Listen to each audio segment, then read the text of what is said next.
and welcome to Christmas Chaos. We are here at Harrow Leisure Centre and I am so delighted to be joined by Dennis Hobson of Fight Zone and John Trethewey of TM14. Tonight's action is brought to you by Nielsen Boxing in association with TM14, streamed live and exclusively on TalkSport YouTube and on Fight Zone. My name is Melissa Zad and I am so glad that you've joined us. Tonight's show is set to be absolutely spectacular.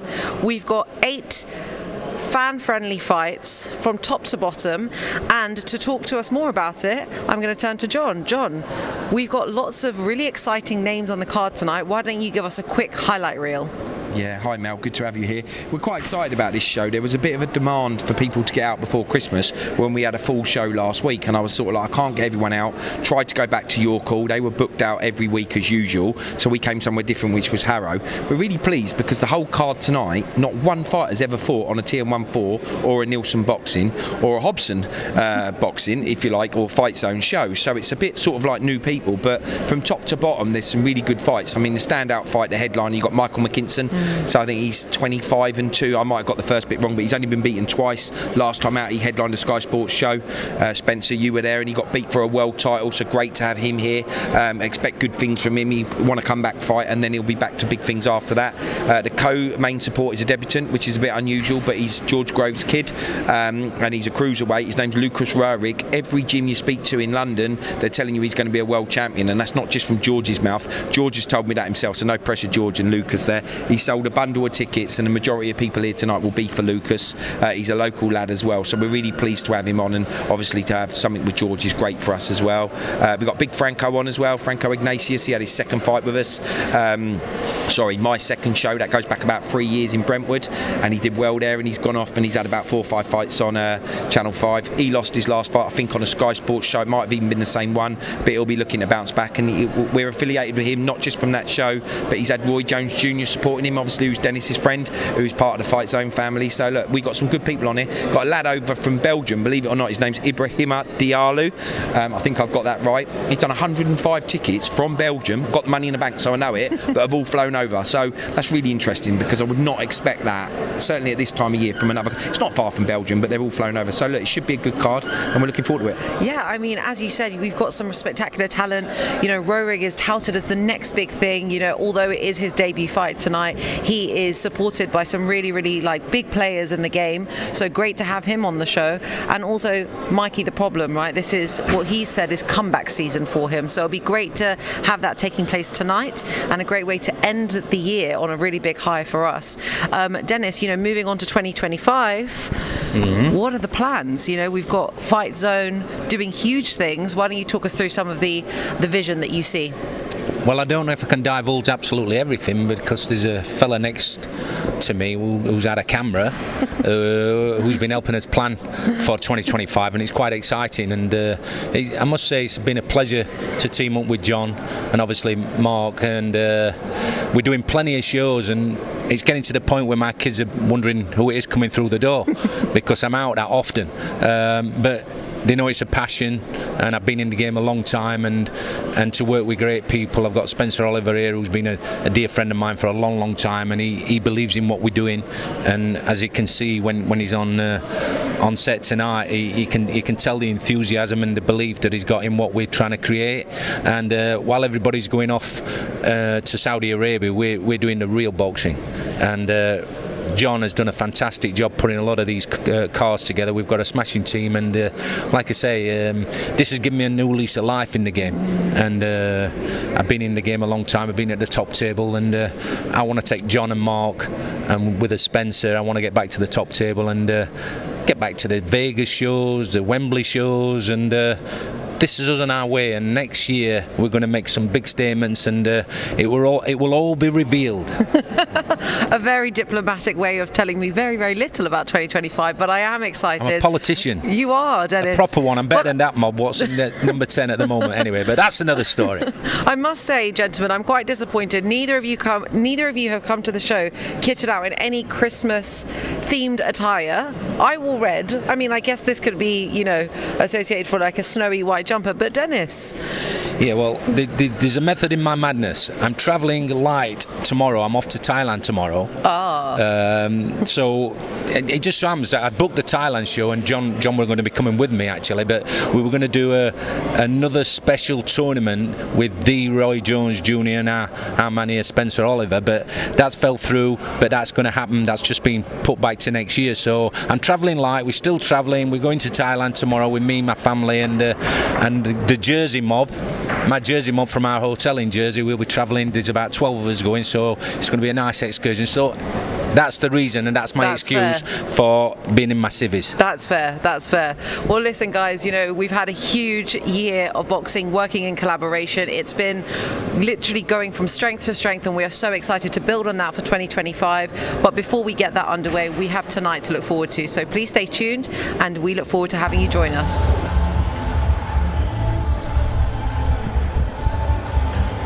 Well, welcome to the Talk Sport Boxing YouTube channel, and what a show we've got for you this evening. I'm Spencer Oliver, and joining me in the commentary position is former British, Commonwealth, European champion, light heavyweight champion, Dan Aziz. Dan Aziz, yes. How are you doing, my man? How you doing, man? I'm glad to be here once again.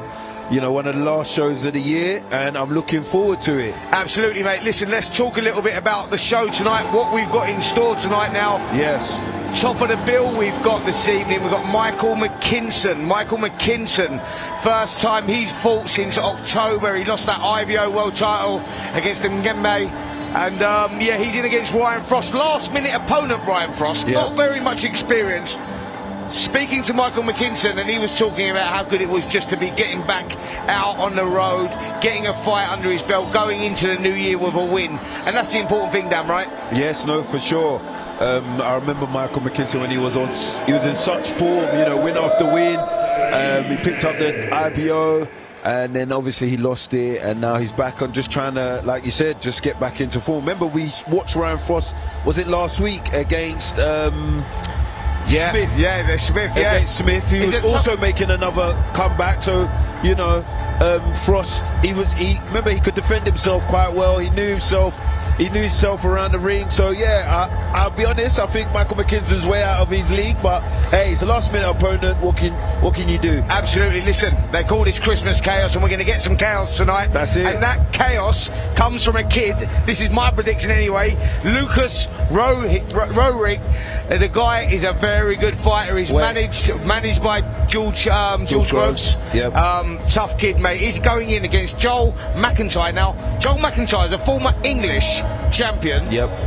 The kid's got a lot of experience. What is he? 21 wins, 9 losses, 6 of those by KO. Of course. Comes with a lot of experience. For Roehrig to take that in his debut shows the confidence. That really does, and it shows where they're headed to. You ain't got to tell me about Lucas. I've had him in for sparring, and I remember when I first saw him, I said, who's this kid, he would look like, had a baby face. He didn't even have a groin protector. I think I had him as my last sparring partner, and mate, the kid is quality, technical, Scott Bottle.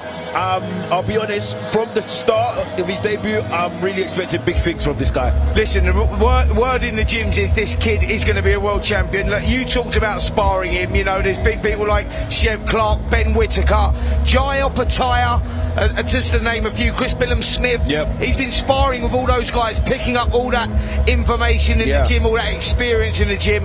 How important is that, mate? Yeah, no, very important, it's just one thing to have all the sparring experience, spar all these top guys, but again, boxing's boxing. You always got to deliver on the night. So today, he's put himself against a real experienced fighter. And Joel McIntyre, yes, he might have had better days, but he's a puncher as well. Very tough guy. And I'm really, really looking forward to this fight. Yeah, absolutely. Now, there's the card that's on the screen, the Christmas Chaos card that kicks off at 6:30 this evening, topped by Michael McKinson against Ryan Frost. Good little card there. What's the pick for you?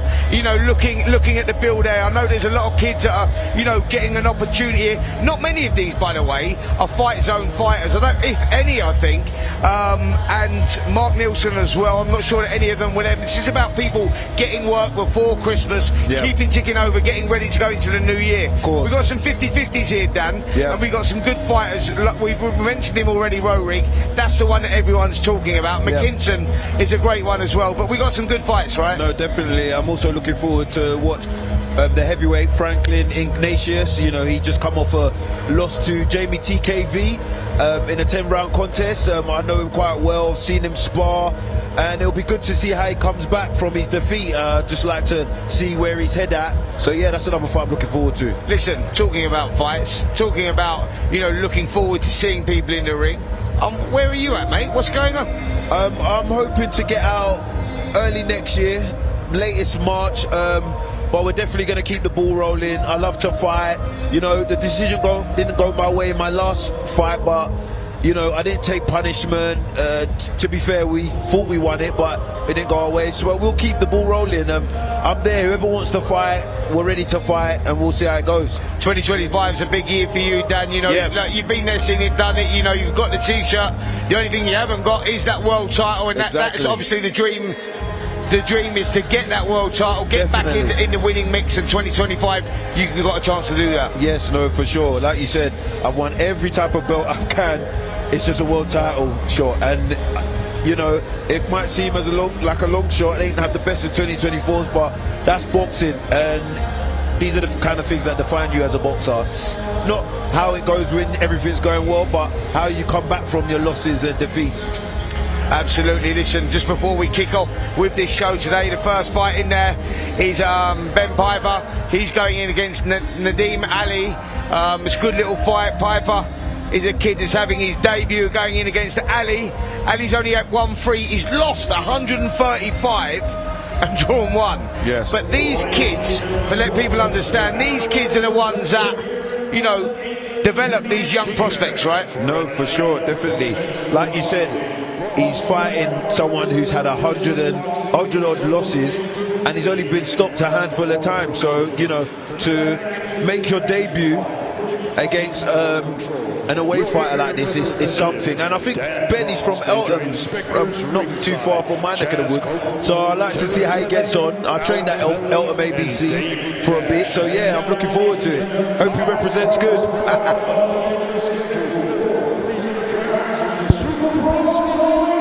Division. And now he's welcome to the ring, Naeem Ali.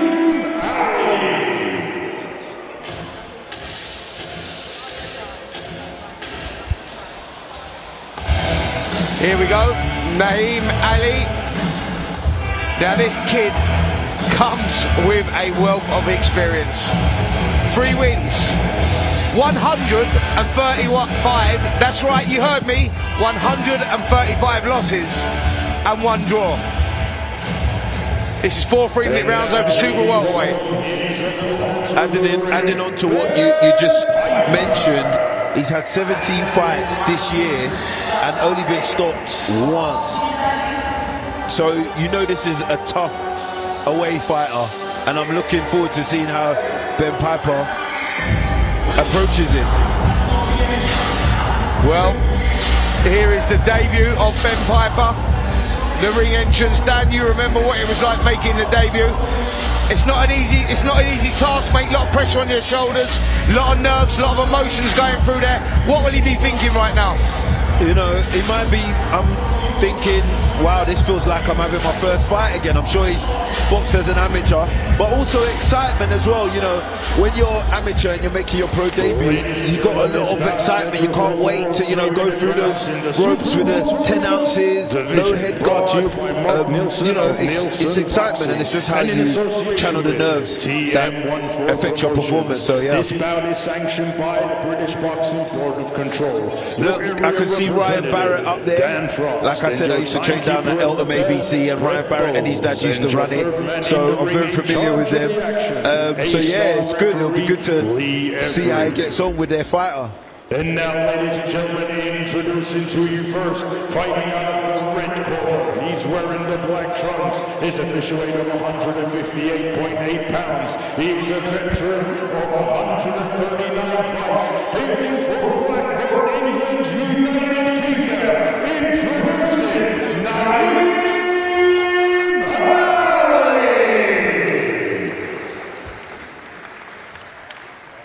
And his opponent across the ring, fighting out of the blue corner. He's wearing the white and pink. His official weight of 151.7 pounds. And tonight, he's making his professional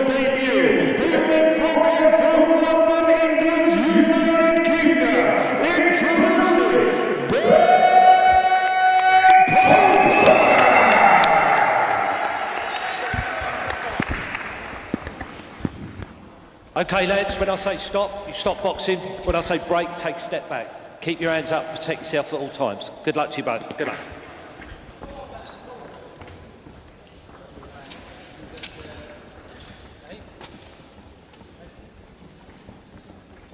Second time. Here we go. 4 3-minute rounds in the super welterweight division. A debut for Ben Piper against Naeem Ali. Now, looking forward to this one, Dan. Like I said to you, debuts can always sort of like be a lot of pressure. If they're either brilliant or a disaster, right? That's what it is with debut. The pressure sometimes gets to you, and sometimes you feed off that and put in a great performance. Yeah, for sure. But looking at Ben, he's come out very positive. He's taken control of the fight. He's throwing in combinations already, so I don't think that pressure's getting to him at all. No, looks nice and composed here. Taking the centre of the ring, working already well to the head there, just trying to create some openings, Ben. But it's all like, oh, he got through with a nice solid jab there. Just seems to take Naeem's legs away a little bit. I think he felt that. Yes, and one thing he's doing very well is using his jab. He's working off the jab. Everything's behind the jab. So you can tell he's a very well-schooled boxer. Like I said, I know he's come under the Barretts, Ryan Barrett and his dad, and I used to train at their gym in Eltham as an amateur, so I know they're very well-schooled. Yeah, but important, the fundamentals of boxing, keeping the composure on that debut. Lovely body shot. Is important as well, yep. Got through with a nice body shot there. He's just finding the holes well here in this opening round.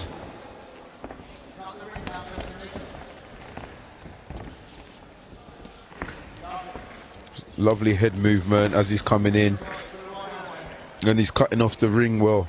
He's not following, he's just stepping across and then letting these shots go. Yeah, really impressed so far. Just trying to create the openings a little bit there. Pipe up. Nice composed start. And Ali really already gone into survival mode here in this opening round, but that's what he does, right? That's, you know, it's all about for him, you know, getting through the fight, not getting stopped and being able to fight again next week, you know, and picking up another payday. That's what the role of a journeyman is, right? No, 100%. Like I mentioned, he's had 17 fights in 1 year. That's nearly as much fights as I've had in my whole career, so you can tell that's their mission, to just have their 4, 6 rounders and then get on to the next payday for next week. Piper again just trying to work the jab, just looking for those openings. And Naeem, as expected, doing a good job of evading a lot of those shots.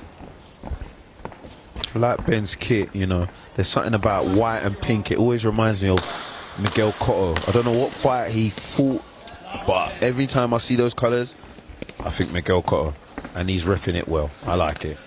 What about you? Great, you want for the colours? Yeah, I'm loving colours, mate. You know, a man that can wear pink, you know, and he's that. You can't wear pink, Spence. I can't imagine you in pink. You know, listen, I can't imagine you in pink. I can rock the best pink jumper, mate. Honestly. I need to see it to believe it. Yeah, great opening round there from Ben Piper. Yeah. Just took his time, eased into it, which is important, I think, Dan. You know, like I said, I keep talking about debuts and whatnot, but it's easy to get carried away and caught up in the moment. But I think he done really well there and kept his composure very, very well. No, I agree with you. I'll be honest, I wouldn't have been surprised if you didn't tell me this was his debut. I wouldn't be surprised if you told me it was his second or third fight, because he's quite composed. You know, he's gone into this fight. It doesn't look like he's, you know, overruled by the occasion and that it's a debut. So good on you, Ben. Keep it going. Second time, round 2.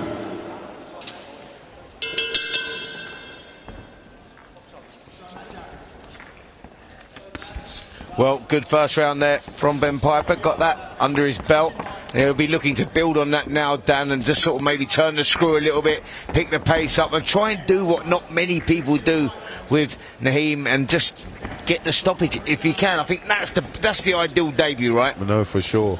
Like you said, he done very well in that first round, and now, you know, he's just trying to get behind that jab and open up. I love the way he's going from head to body But I can see why this Naeem doesn't get stopped. He can be a bit awkward sometimes, and he throws these shots and just gets out of there.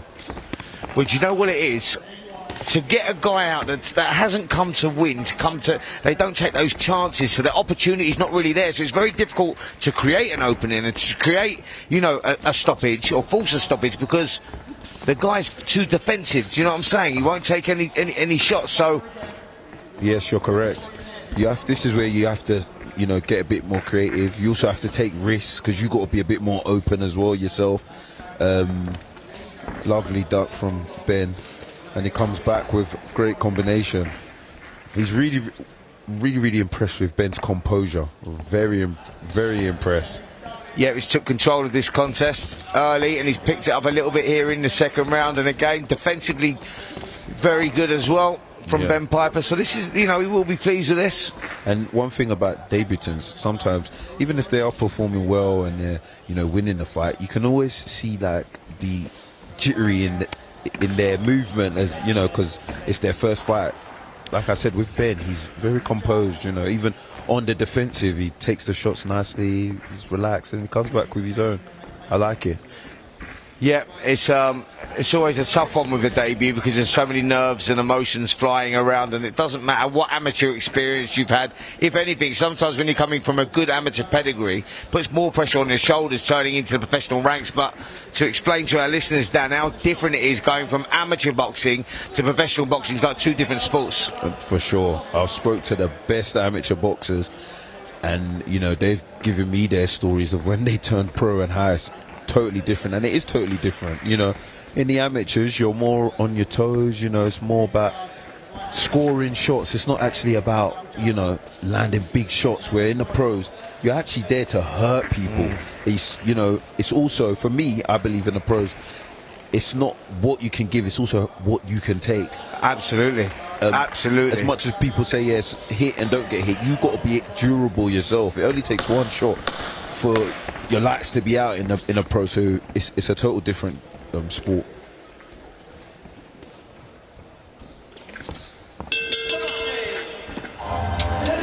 Well, another good round there from Ben Piper. He just built on that early lead in that first round, and another round, I'm sure, Dan Aziz, you'll agree with me there, another round in the bank for Ben Piper. Just sort of slowly built on that first round, didn't he? What are you expecting from these next two? I think he's going to try and step it up, but like I said, and like we both said, the away fighter Naeem, he knows what he's doing, he knows how to survive, knows how to get out of trouble. But I would say for Ben, keep doing what you're doing, but again, like we mentioned last week, what differentiates you from being a good fighter to a great fighter? You want to do what other people ain't done. There's only been one person who's been able to stop him this year, and personally, me, I would like Ben to think, you know what, end of the year, I want to be the second one. I want to show I'm different from all the other people that have fought him. So I like him to, you know, have that kind of mentality going into these next two rounds. Well, here we go, round 3 of a 4-round contest at Super Welterweight. Ben Piper in the white shorts with the pink tassels, and Naeem Ali in the black shorts. First 2 rounds on our scorecards anyway, gone to Ben Piper. I think that's quite clear to see. He's been dominating from that opening belt, worked everything well behind the jab, slowly picking it up, and let's see Dan now if he can pick it up more in this third round. Good body shot going in there. A very good body shot. Already from Ben's debut, it looks like the longer fights, longer rounds are going to suit him, because he works the body quite a lot, and you know, when you work the body a lot, it takes a while for you to break down your opponent. So he hasn't come in like it's a sprint, he's come in like, you know, I'm looking to wear you down, and sometimes you need a bit more longer rounds. So yeah, he seems like that sort of style, like you say, to pick up those stoppages. And like, you know, it's one of those where he's just grinding people down, and it does take over a longer distance. You generally find that with some fighters that are not big punchers, that have a low knockout ratio. When they hit the 10 round and 12 round mark, that's when the stoppages 100%. come. Yeah, no, you're right.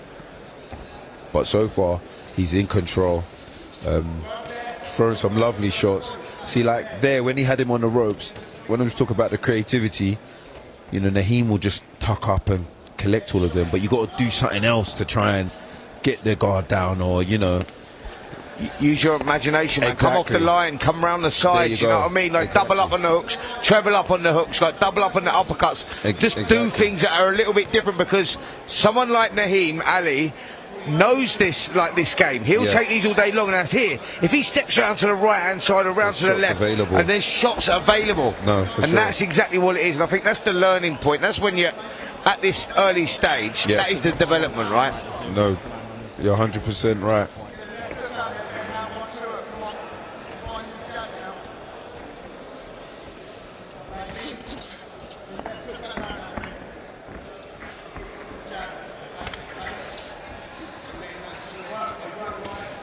That was better around the side there from Piper. But Naeem is offering little back. As I say that, he tries to switch the attacks a little bit to the body just to keep the referee away. So the referee starts looking close. Of course. But I think Naeem is doing a good job to survive, which is obviously, that's what he's trying to do. There you go. And this is where Ben now needs to just be a little bit creative, create the space himself. For sure, Naeem's happy to just take him on the gloves, high guard, and collect the shots upstairs. So Ben needs to just, you know, be a bit more creative and find ways of getting them hands down. But nonetheless, another round to Ben. Yeah, I think that's 3 rounds to 0 from Ben. I don't think we're going to see Naeem Ali go out there and try and do anything spectacular in this round. I think for him, it's all about surviving. There's some of the action in that 3rd round, the good work from Ben Piper. Let's see now if he can pick it up just a little bit more and, you know, try and steal the show, if you like. Leave that mark on your show, get people talking just a little bit, because that's what he needs. It's all been very good, very positive, but let's see now if he can sort of, like, you know, get people talking a little bit more. Yep, you're correct. You're right, Spence. But, you know, again, it's this career, it's not a sprint, it's a marathon. So his corner might be happy with his performance and, you know, just get the win, and we'll go back to the drawing board and come back even better. So nonetheless, I think he's in a win-win situation. But like you said, it will be great for him to, you know, maybe get that stoppage, step up and push Naeem and maybe get him out of there, because that will definitely have people talking. Yeah, it's been a good solid performance, good solid debut from Ben Piper in the white with the pink tassels. Been very workmanlike right from the opening bell, everything behind the jab, textbook stuff. Definitely, love that right hand to the body. Nice solid jab through the middle there as well from Piper. I'm mostly impressed throughout the whole rounds I've been watching is Ben's composure. And you know what, when you get to the next stages in your career, these are the little things that really make a difference and matter. Composure, how you handle the lights, you know. Yeah, absolutely. I think that's very important. We talked about it in the build-up, didn't we, about debuts and how they can go horribly wrong. You get carried away with the moment. You put in, I remember Ryan Rhodes, former world title challenger, former European champion from Sheffield many years ago. Big things talked about with him. Went out on his debut, switched off a little bit, got caught, and was on the brink of disaster before pulling it back and winning on points, but got dropped heavily. And that's what can happen, you know, when you get carried away, switch off for one moment. Yeah, 100%. More close to home to me, it happened to Alois Junior. Yeah, won that box just the other day. He's been doing brilliant, but in his debut, you know, he switched off for a bit, got dropped, and, you know, it cost him the fight. But he's done well to come back and, you know, get back onto the ball where he's supposed to be. But yeah, like you said, if you're not switched on, it could go horribly wrong for you. Yeah, it can be a very good sport, this, but it can be cruel as well. And it is very cruel, mate. It's a lonely place when things are not going your way. Fortunately for Ben Piper, debut today here at the Harrow Leisure Centre, and he's put in a good, solid, workmanlike performance. Been very impressed with it, Dan, if I'm honest. Yep, same. I think he's just going to see the round out. He's boxing very well. Now he's starting to move. This is the first time in the fight I've seen him kind of go back and move around. So, you know, either he's feeling the pace a bit, or you know, he's just going to wants to see out the round and doesn't want to take any unnecessary risk? Yeah, I think it's all about the victory now, isn't it? Like, you know, when you're in there with an opponent and you go, you know, whether you can feel that you're hurting them or whether you know, there's time to step it up and you can stop them, whatever. But with someone like Naeem Ali, is tough. He comes with a reputation of surviving. Survival is his strengths, and I think that Ben Piper would have felt that in there and thinks, you know what, let's not get silly, let's just get through it now. I'm dominating the fight. Good performance for me. He'll be glad to get that debut out his way. He'll be buzzing, and 4 rounds in the bank for me. No, definitely 4-0 all the way, and I'm looking forward to seeing Ben Piper again. Yeah, good solid performance there from Ben Piper. Clearly the corner seem happy as well with that. And like I say, Dan, 2025, you know, exciting year for this young man. He'll be looking to stay active, stay busy, you know, with Fight Zone, Mark Nelson Boxing. Yeah, I just hope next year they get him out regularly and he builds on from this very, like you like to say, workman performance. Good stuff. Boxing, we go to the referee scorecard. Referee Lee Every scores the bout 40-36, and your winner, Ben Piper.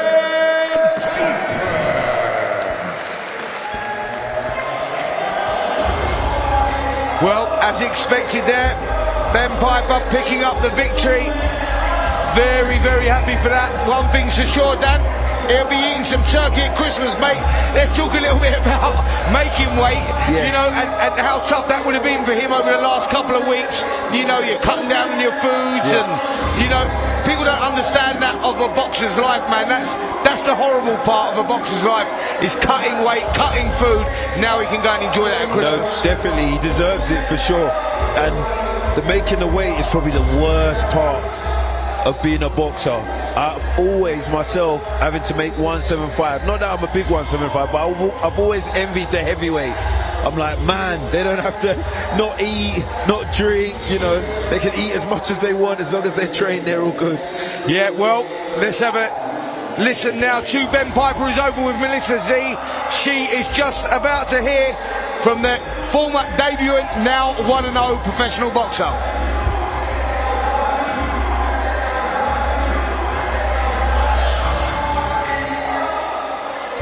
Ben Piper, welcome to the professional ranks. How are you feeling after that performance? Amazing. It's just a whole different game. I'm ready to do my thing. 4 rounds under your belt. You look so composed in there. You look like you were absolutely dominating that performance, using the ring really well, cutting it off, and just keeping that composure, which is quite rare to see in a debut. What was some of the advice that your corner were giving you? Well, they were telling me just stay relaxed. You get one professional debut. Just go out and enjoy it. When you were stood at the top of that runway, knowing you were about to step through the ropes, what were some of the emotions, some of the thoughts that were going through your mind? I was mainly thinking about all the hard work I've put in and just all the graft. I'm sure that you worked so hard for this moment. If you could summarise what it means to you, what would you say?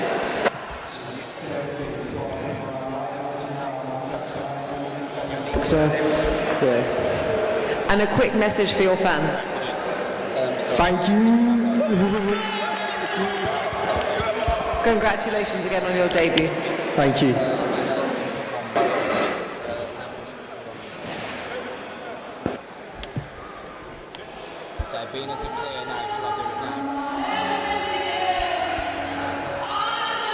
Well, there you go. Ben Piper will be very, very pleased with that performance. We've got a great card here for you this evening. 8 fights, that's the first of 8. Next up, we've got a 4 3-minute round super welterweight contest. Lorenzo Grasso against Jensen Irving. That's coming up next. And this is the rest of the card that we see there. Karl Sampson in at super lightweight over 3-minute rounds against Joseph Abercrombie. Phil Williams goes in at heavyweight. against Franklin Ignatius. Franklin Ignatius is a guy that you know very well, Dan. Yes, I do. Dale Arrowsmith versus Ibrahima Diallo. Yes, I think Ibrahima, he's from Belgium, based out in Miami. He's quite a decent fighter, undefeated. I think he's had 10 wins and I think a draw or something, but they've got real high hopes for him, so he's not just your normal away fighter.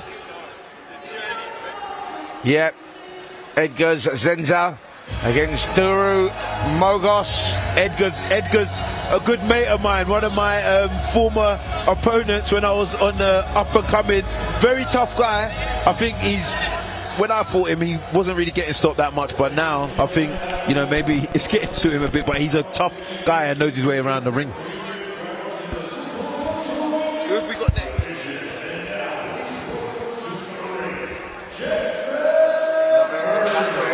He fought last week, remember?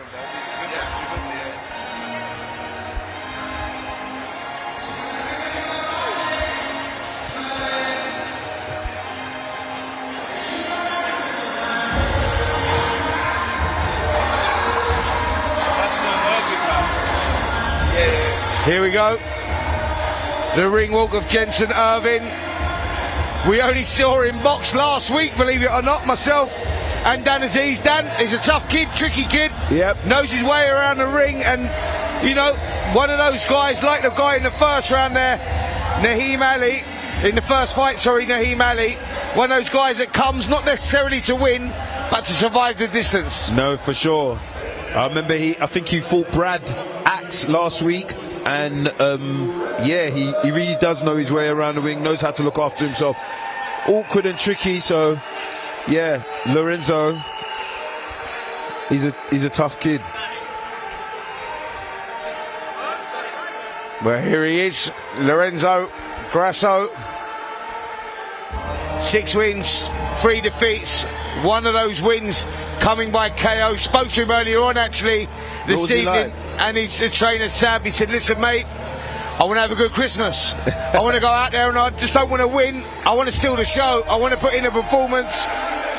He was up for it, man. Yeah, no, that's good to hear, because I'm sure he lost his last 2, so I'm glad to hear those words from him, and he wants to have a great end to the year. 4 3-minute rounds in the Super Welterweight division. This bout is brought to you by Mark Nielsen of Nielsen Boxing in association with TM14 Promotions. This bout is sanctioned by the British Boxing Board of Control.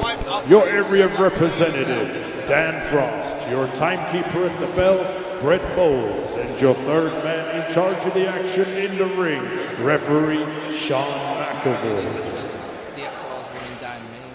And now, ladies and gentlemen, introducing to you first, fighting out of the red corner. He's wearing the black and white. His official weight of 157.8 pounds. He is a veteran of 24 fights. Hailing from Swindon, England, United Kingdom. Introducing Jensen Irving. And his opponent across the ring, fighting out of the blue corner. He's wearing the white and green. His official weight of 163.4 pounds. He has a record of 9 fights, 3 losses, 6 wins, and one of those wins coming by way of knockout. Hailing from Harrow, London, England, United Kingdom, introducing Lorenzo Grasso. Okay, lads, 4-round contest. Keep it clean all times, keep yourself protected all times. Touch gloves, here we go. Good luck, lads.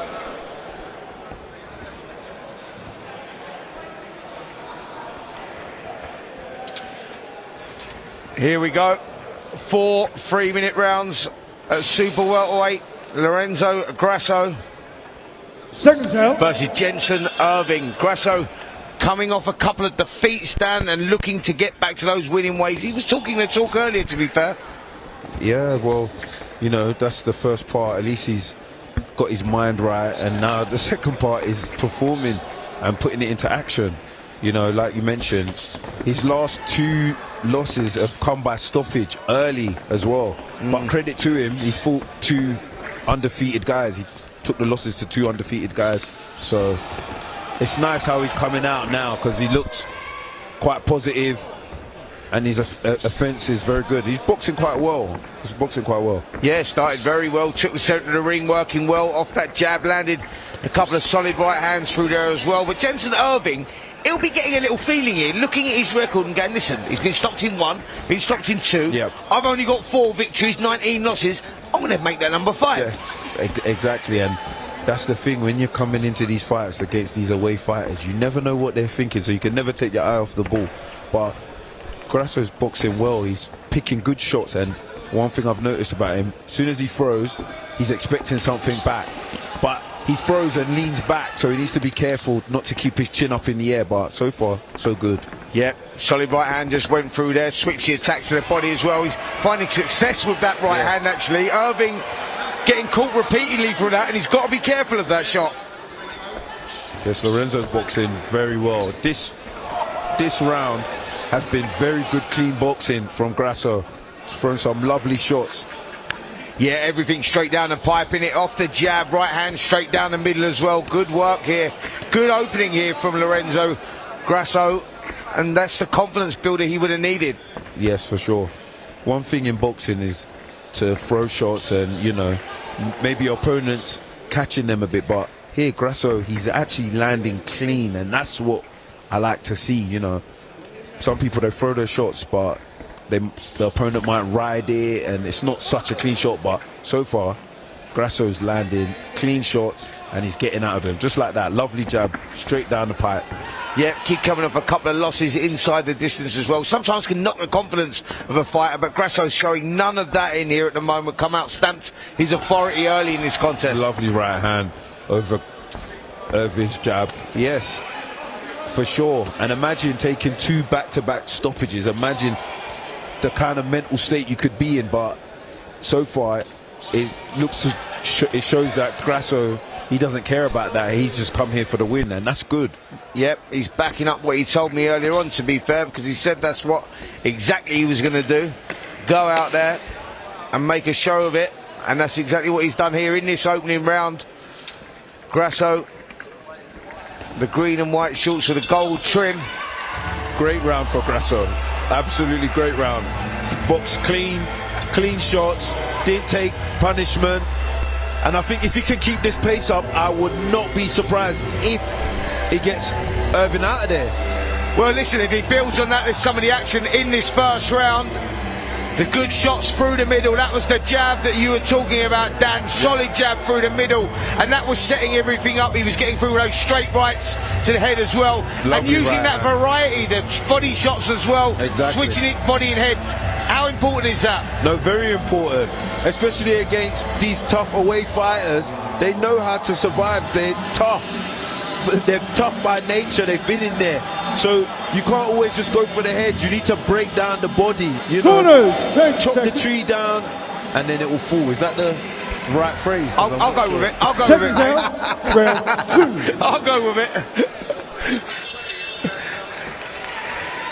Sorry for the viewers, you know. I do try and come out with some phrases, but sometimes I muddle them up, so just bear with me. Listen, mate, Christmas chaos, and there's commentary chaos going on here as well. That's it. Here we go, round 2. Great jab from Grasso. Yeah, Grasso now going to try and build on that brilliant first round that he had against Jensen. Irving worked well, everything off the jab, and he started this second round the same. Right hand goes through the middle, switches downstairs as well.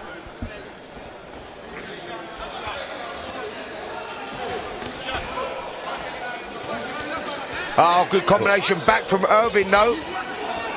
That was a little nice little combination. Yeah, he needed some of that. I think he got fed up with just getting pushed back and thought, oh. Both guys just trading, landing the right hands there. Just Christmas chaos for real. Does this make you want to get back in there? Yeah, I'm liking this. I'm liking this. Lovely uppercut from Irving there, landed it twice. Yeah, he's going back well, isn't he, Irving? He's not fighting like a guy with 4 victories and 19 losses. He's fighting like a guy that wants that 5th victory. Definitely, just landed a lovely left hook there as well. But listen, Grasso's coming back. Because sometimes these away fighters, they're getting beaten up so much, they know, you know what, the only way I can't not get stopped is I've got to give it back. And I think that's what Irving is thinking. Well, brilliant second round this. Both guys trading blow for blow. Grasso forcing Irving in the corner. Oh, lovely uppercut from Irving there, though, responding well. Lovely left hook too. And that's because Grasso's standing right in front of him. That's it. And that's where the experience from Irving comes from. Irving just landed a lovely hook again. This is a good round, very tasty one. What happened there, Spence? You alright? Yeah, mate, not really, mate. He just knocked the telly over and the Toblerones went all over the place. Oh, God. A little bit of chaos going on again, here, mate. Exactly. Not only chaos, the chaos not just in the ring, but outside here in the commentary box. The only thing that never got knocked over there is my Red Bull. These lot are throwing some great shots and are really going blow for blow. I'm really enjoying this second round. Great shots and great round here in the second between Lorenzo, Grasso and Jensen, Irving. Both guys trading blow for blow. No one really giving up the ground here, Dan. No, they ain't. And I'm struggling to... A great right hook from Irving and a body shot. I think I might have given this round to Irving. He's telling really you, mate. Getting stuck in this round, and I'm liking it. Yep. I think I'm going to go for 1-1 on this round. Yeah, I'm with you, Dan. I think that he'd give it a go there, Irving. Just as I expected Grasso to take over. Let's take a look at some of the action in the round. Good work early on from Grasso with those straight shots through the middle. But halfway through the round, Irving's like, hold on, mate. I've had enough of this. Definitely. Let me have a little go. Yep, and that's exactly it. Like I said, I think the pressure Grasso put on in that first round, Irving thought, whoa, that was a bit too much. Lovely uppercuts and left hooks whilst he was on the ropes. And that's experience there. It's just top, you know, some are landing, but he's catching a lot and waiting to respond. That was a really good round. Yeah, brilliant round, that second round. So myself, Dan Aziz, we've got this 1 round apiece going into the third of 4. So this round is so important for both of these guys here. Mostly for Grasso, this is important because, you know. Well, listen, it's important for the victory here because I think the guy that takes this next round really has the momentum to go on and win this one. It's an important round, this third one. Neither guy looks like they want to give up ground at the beginning of this third round, holding it. Grasso doubling up with a jab. Irving coming with a lovely right. Over the top. And he goes again. This is a strange one because the more Grasso comes forward, the more Irving feels like my defense is attack, and that's what's making him come back even more. Irving just landed a lovely left hook as well, you know. Wow, oh gosh. A barrage of hooks from Irving. I tell you what, I don't know if Grasso is just starting to come apart a little bit with those couple of shots there. They definitely had an effect. Irving loaded up, planted his feet and really drilled that right hook in, and Grasso definitely felt that. And Irving's demeanour, it looks like, all right, you want to go? Let's go then. Yeah, great little contest here in the super welterweight division. Third of 4. Grasso started well. Irving's come back well in the second, and both guys now trading in this third round, and Grasso's turn to have a go. Irving pinned on the ropes. I like the fact that Grasso, no matter what, he still thinks, you know what, I'm coming forward, I'm pushing you back. That's good. Some good success with them hooks from Irving. Going to the body, both sides. Nice. Yeah, great little contest this one. Both guys, difficult to separate them in this round. Irving's had his moments, Grasso's had his moments. This round still to be won and lost, Dan, with 1 minute 15 on the clock. Yeah, I don't know who I'm leaning to. I'm leaning in this round to Grasso. Oh, lovely, that's it. One thing Grasso has got is balls, because he's really coming for it. He's not just trying to pick and box. He's going for it. He's throwing in combinations, but he's leaving himself open as well. Lovely uppercut from Grasso. I think I'm leaning towards Grasso in this round. Yep, but Irving ain't done yet, mate. Let me tell you that, because he's still pushing on. Yes, he is. Lovely left hook.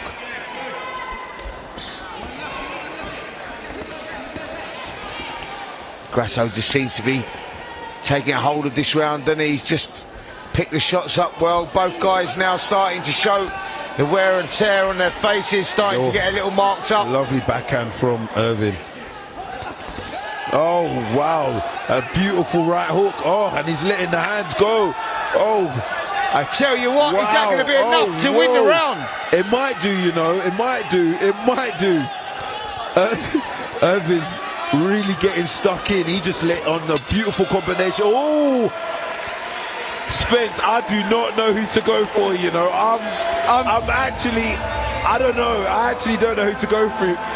I think I'm going to go towards Grasso. I'm never a fan of nicking the round right at the end, but Irving really landed some beautiful shots at the end of that round. Dan, let's take a look at some of the action in that third round. Both guys had their moments. Grasso was just taking a hold of the round, and then Irving decided, listen, I'm going to come back here. I want to win this round. Important round, that third round. And guess what? Subjective scoring, what way do you go? What do you fancy? What do you like? We've lent towards Lorenzo Grasso of just doing enough, but boy, did Jensen Irving have a go there as well. He definitely did. He definitely did. That was a good round. I'm really looking forward to this last and final round. I have a feeling they're going to really have a go.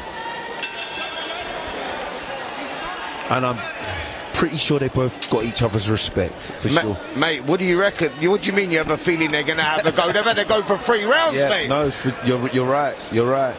But someone in Grasso's position, you might think, you know what, let me just try and outbox him and, you know, box and move and just sneak the round. But I don't think he's going to do that. I think he's going to really come forward, and it's going to force Irving to also fire back. Do you know what it is, Dan? I think that both guys will know that this is close, and this fight could be won and lost in this fourth and final round, and that is the importance of this round, you know, like, who's going to have the good Christmas? Who's going to enjoy the Christmas? You know, it's like going into Christmas off a loss is not the best thing, and both guys want victory here. Yeah, no, I agree with you. The pace has slowed a tiny bit, but, you know, see, like I said, Grasso's, you know, looking to move, pick his shots, and take the last round. Well, he's got to get back to that straight jabs through the middle, straight rights through the middle, because that's where he was getting the success early in the contest. If he lets Irving get up close, Irving likes to wing away with those hooks to the head and body, and that's where he was getting success, just as that left hook leaded there. That's where he likes to be, round the sides, but the better straight work coming from Grasso through the middle, and that's what he needs to get back to, creating that distance, Dan, keeping that space. No, for sure.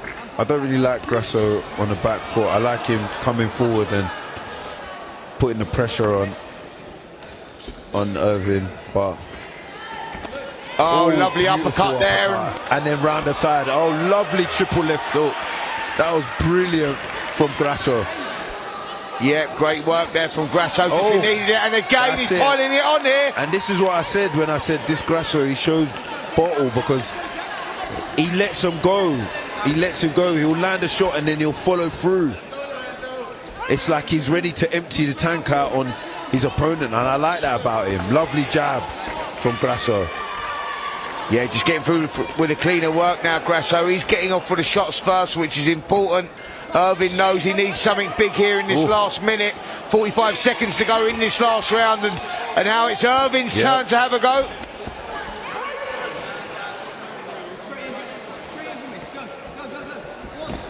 Look, and Irving is straight onto him.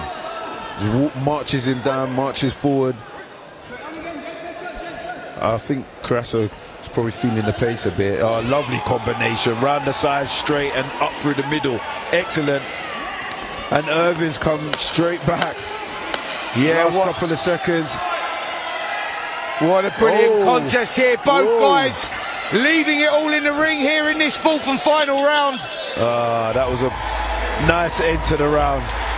A nice end to the contest. Yes. 4 3-minute rounds, super welterweight contest by Lorenzo, Grasso and Jensen, Irving. And guess what? Both guys left it all in the ring there. Difficult fight to score. I go for Lorenzo, Grasso. Dan, yes, I don't know same. what you think. So do I. I'm going to go 3-1 to Grasso. Yeah, I'm with you as well. He dominated most of that last round. And yeah, but Irving gave it his all and landed some brilliant shots and was definitely there till the end. So, but in my eyes, I think Grasso's going to be having the turkeys for Christmas this time round. Listen, both guys deserving of that. What a contest that was. The referee now calling them into middle. Ladies and gentlemen, after 4 rounds of boxing, we go to the referee's scorecard. Referee Sean McAvoy scores this bout 38-38. This bout is a draw. Well, yeah, I can see that. If I'm totally honest, both guys put in a tremendous performance. We lent towards Grasso, but taking nothing away from Irving there, because Dan, come on, man, he played his part there. And when you get fights like that over the 4 round, you know, 4 round, which is a sprint, yep, you just look at both of them guys and go, you know what? I'm glad that was a draw. That was a decent fight. No, for sure, definitely, and I can see why they would go for a draw.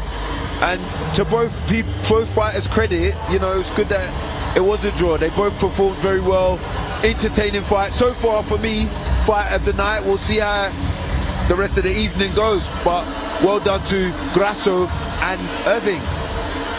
Yeah, brilliant contest, and there's some of the action in that contest. Both guys going for it right from the opening bell, trading blow for blow. Real seesaw of a contest. Grasso having his moments, Irving biting down in his gum shield, coming back with great shots of his own. Very, very impressive stuff there.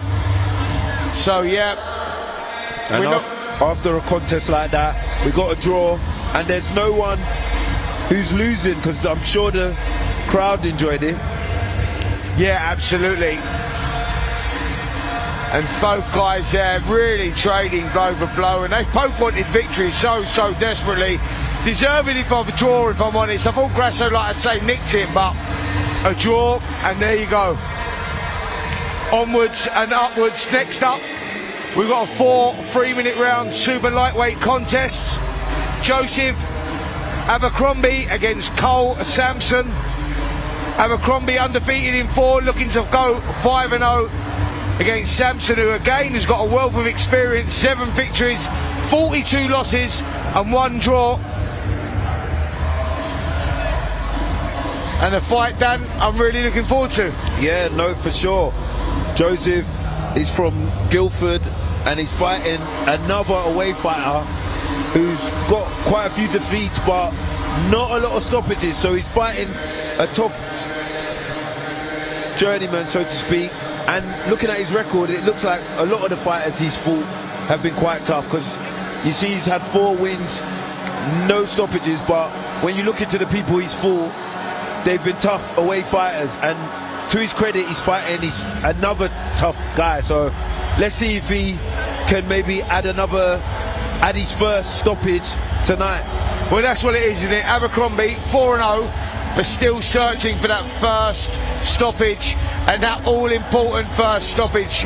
You know, Abercrombie's one of those guys that sort of like, you feel again over the longer distance, those stoppages will start coming. Yeah. He's in against a tough guy here in Karl Sampson, yeah, who like genuinely sees the final bell, knows his way around the ring, yeah, and will try and take Abercrombie the distance again. This is only over 4 rounds. Yeah, no, you're totally correct, Spence. But do you know what? I've looked at a lot of other professionals who made it to world level and were at the top, and people like Timothy Bradley in his first couple of fights, he didn't really have that many stoppages. Terence Crawford didn't really have that much stoppages. These guys, they don't have that much stoppages, but they fight experienced fighters, and when they get to the better next stage, they're very good. Division. Please welcome to the ring, Karl Sampson. Well, here we go. Karl Sampson getting into the Christmas spirit. Looks nice and relaxed. jogging to the ring, 7 victories, 42 losses, 1 draw. Be looking to build on that 7 tonight. Love a bit of Christmas tunes, do you? I don't know about having it as my ring entrance, but yeah, this is really in the Christmas spirit.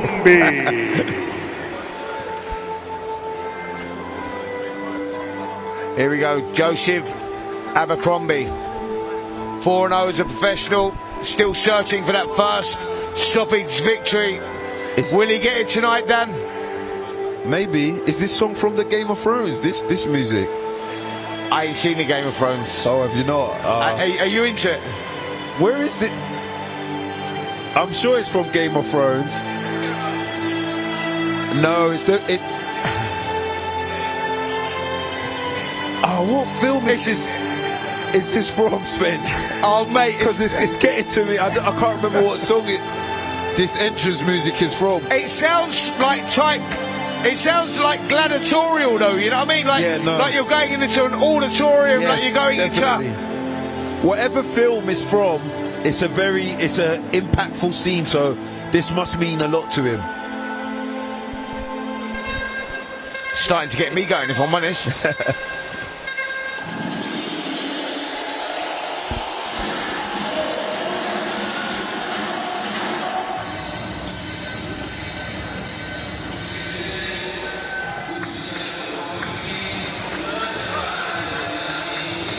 Here we go, ring entrance of Joseph Abercrombie.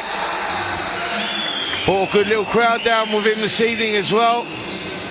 Yeah, he's a Guildford lad, so I'm sure he brought quite a few fans down. I think that theme tune was from Titanic, you know. Sorry, that is just still getting to me. My bad. I think you're right, mate. I think you might be right. Sad film, that. Did you cry?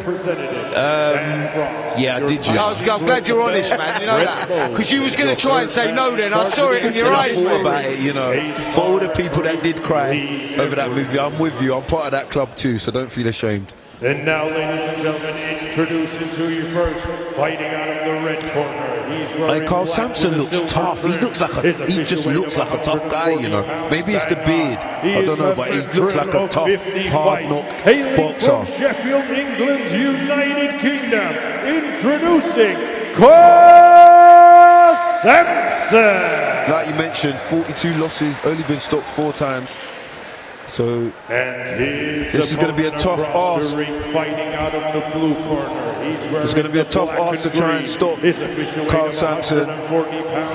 So I'm looking forward to seeing how this goes. With 4 wins, hailing from Guildford, Surrey, England, United Kingdom, introducing Joseph Braveheart Abercrombie. Here we go. 4 3-minute rounds over super lightweight. Joseph Abercrombie versus Karl Sampson. Yes, I love the little fur and these shorts. That's a bit of you, that, isn't it? No, it ain't. But I like how he's put it together on these shorts. It looks nice and spicy. I think maybe that's part of the Christmas spirit as well. The fur, you know. Second out. Because you know, the Santa and all that. Like, I don't know, mate. Green and black, ain't that the Grinch? Yeah, exactly. That's what I'm saying. Part of Christmas. Here we go. He's come firing with a mean jab. I like it. Very positive. Yeah, he looks in great shape. Looks in great shape, doesn't he? Spence, sorry to take you off of it. It's Braveheart he came out to. Braveheart. There you go. That's it. There's Braveheart. Is that gladiatorial, isn't it? Yes, it is, of course. Yeah, there you go. There we go. Lovely combinations from Joe. Yeah, Abercrombie taking center of the ring, looks in fantastic shape, getting off well with the jabs at the beginning of this 4-rounder. Super lightweight, Abercrombie in the black with the green trim, and Sampson in black with the grey trim. Abercrombie's very eager. He's come really game and looks like does really want to get that, force Karl out of there. Mate, he means business, that's for sure. He looks it, no, for sure. Good to see Sampson, though, keeping his composure, not being overruled by the occasion. Abercrombie brought a few down here this evening. Yeah. Out of all the cheers so far, that was the loudest. So yeah, he definitely has brought a few sorry guys down.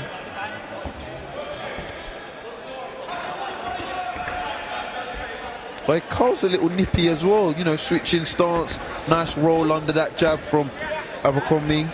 Yep, Sampson is better than his record would suggest. Only 7 victories out of 50-odd contests. You can see, look, by his stance, you know, he's got a nice stance, he switches, he knows how to confuse his opponent, and that's the whole point of, you know, when you're an away fighter, having that longevity and being able to defend yourself and look after yourself. And you can really see, look, he just... Do you know those small margins mean so much in a professional ring? Like those, when we're talking small margins, you're talking a couple of inches either way, a couple of inches out of distance. Definitely. That is the difference between surviving and not surviving in a boxing ring. People don't recognise what that is, those tiny margins. Yeah. Sampson's definitely not the type of fighter you want to be fighting if you're chasing a knockout or trying to get someone out of there. I tell you what, Sampson must be in good nick because he's moving around that ring well. I tell you that, he's burning up a lot of energy, switching from southpaw to orthodox all the time, but not staying still for a second, making life difficult for Abercrombie to pin down. Yeah, and what that lets me know is that, you know, Sampson maybe doesn't like the power, he really doesn't want to get caught. So Joe's definitely showed him something in this first round for him to think, you know what, I'm not standing in front of you. Definitely on my back from the first round. Yep, you know what? Abercrombie started very fast, though, didn't he? He started with intention. Yeah. He went out there, got off with a jab quick, and he was putting on a lot of pressure early in the round. And I think that may have made Sampson, you know, took a bit of confidence from him, took him from a little bit of surprise because Sampson went on his bike, you know, a lot, and he didn't stand still for a second there. Good opening round for Abercrombie. He'd be a little bit frustrated with that. He couldn't get off with the shots the way that he would like to get off with the shots, but needless to say, he won that round, I'm sure. Yeah, you know, he got off with the shots for sure. It's the first half of the round. Corners, he was catching him, 10 seconds. putting his, you know, pressure on Sampson, but the last part of it, I think Sampson was able to gauge the distance and just stay away. 2. So yeah, it might have frustrated Joe a bit, but we'll see how this second round goes. Again, straight off that jab. I love that jab. Excellent, nice and sharp. Yep, just needs to find a range with that jab and then let those combinations go. That's the way for someone like Abercrombie to start picking up these stoppages, is by throwing punches in bunches. If you don't carry power in any single shot, you try to grind your opponent down, break them down, steal their soul in many ways. Yep. And that's the way you build up the stoppage victories.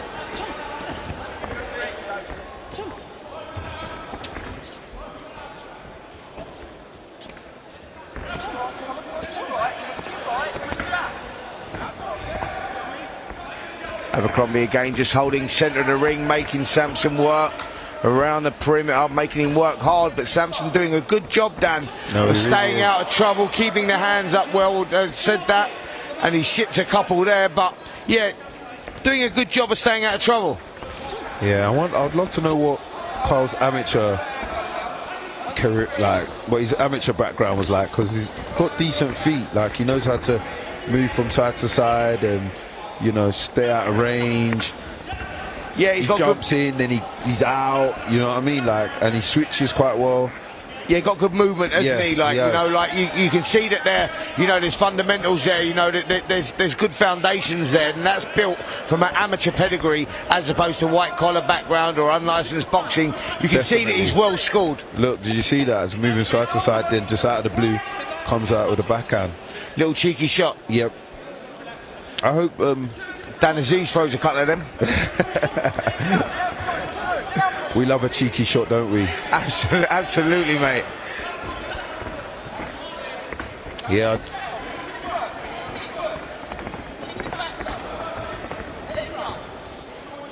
He's just so difficult to pin down. He really is. Like I mentioned.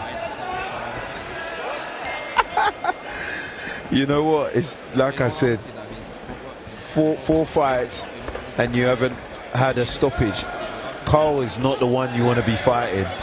No, 100%, mate. I agree with that. Sampson is not going to stay still for a second. He's like that annoying wasp that just keeps moving away, and you're trying to pin it down. You know when you're trying to get it, and you're trying to stamp on it, you're trying to slap it, trying to hit it with a towel. As soon as you make one movement, it's gone. Yeah. And it's important for Joe to not get frustrated as well. You know, keep his composure, because these are the kind of fights that, you know, you can switch off and kind of get, you know, pissed off with someone who's not coming to fight and is quite negative. Yeah, but Karl Sampson's a negative fighter in a good way for him, how he wants the fight to go. Listen, that's why he's got longevity in his career. He stays out of trouble. As I said, he's immensely fit. You've got to be able to manoeuvre around the ring like that. End of round 2 there. It's been a frustrating night so far for Joseph Abercrombie, but nevertheless, he's still got 2 rounds in the bank. Karl Sampson is doing what he's come to do, Dan, and that is survive, mate. Staying out of trouble. Definitely. Look at his face, not a mark on that face. He can be eating his Christmas dinner, no bruises. 100%. Beautiful. If he gets another last-minute call just before Christmas Day, he might be able to take it. But again, it will still give this second round to Joe, just because he's trying to make the fight, the pressure, the aggressiveness. But in terms for Karl, how he wants it to go, it is going well. He's surviving, and he's surviving quite well. He's not making it look so bad. He's moving quite nice, and he's showing the fundamentals. Yep, good boxing skills from Sampson, staying out of trouble, staying out of range, manoeuvring from left to right, never staying still for a second. It's been a frustrating night so far for Abercrombie. Abercrombie winning the first 2 rounds on our scorecard, but not really being able to make an impact or a dent in Sampson at the moment. Yeah, see, Joe's finding it quite hard to land a nice clean shot, and again that's because of Sampson's movement.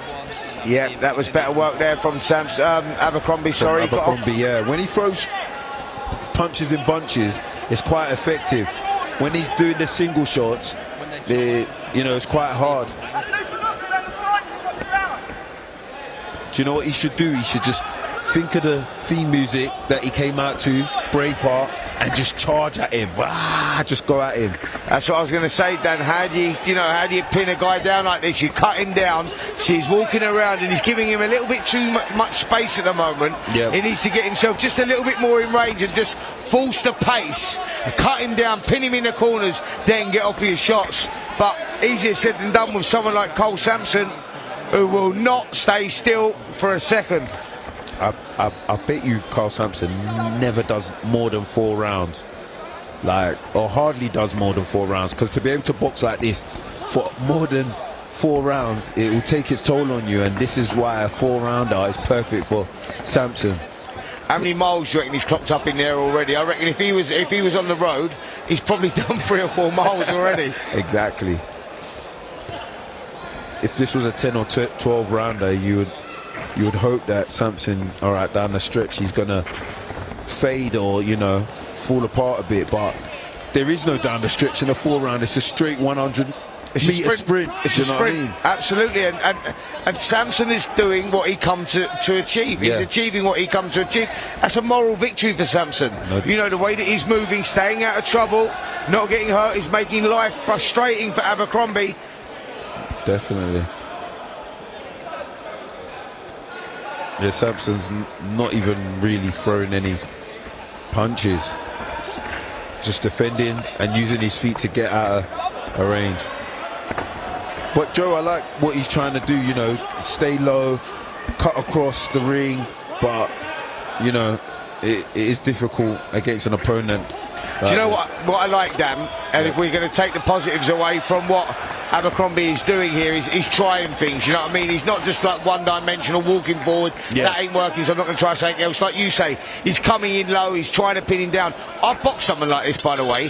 In my debut, a guy called Edgars who had about 135 fights, and he was the only guy at the time that took Naeem the distance. And he knew his way around the ring, and he did not stop moving. It was my debut on ITV, my debut in the professional ring.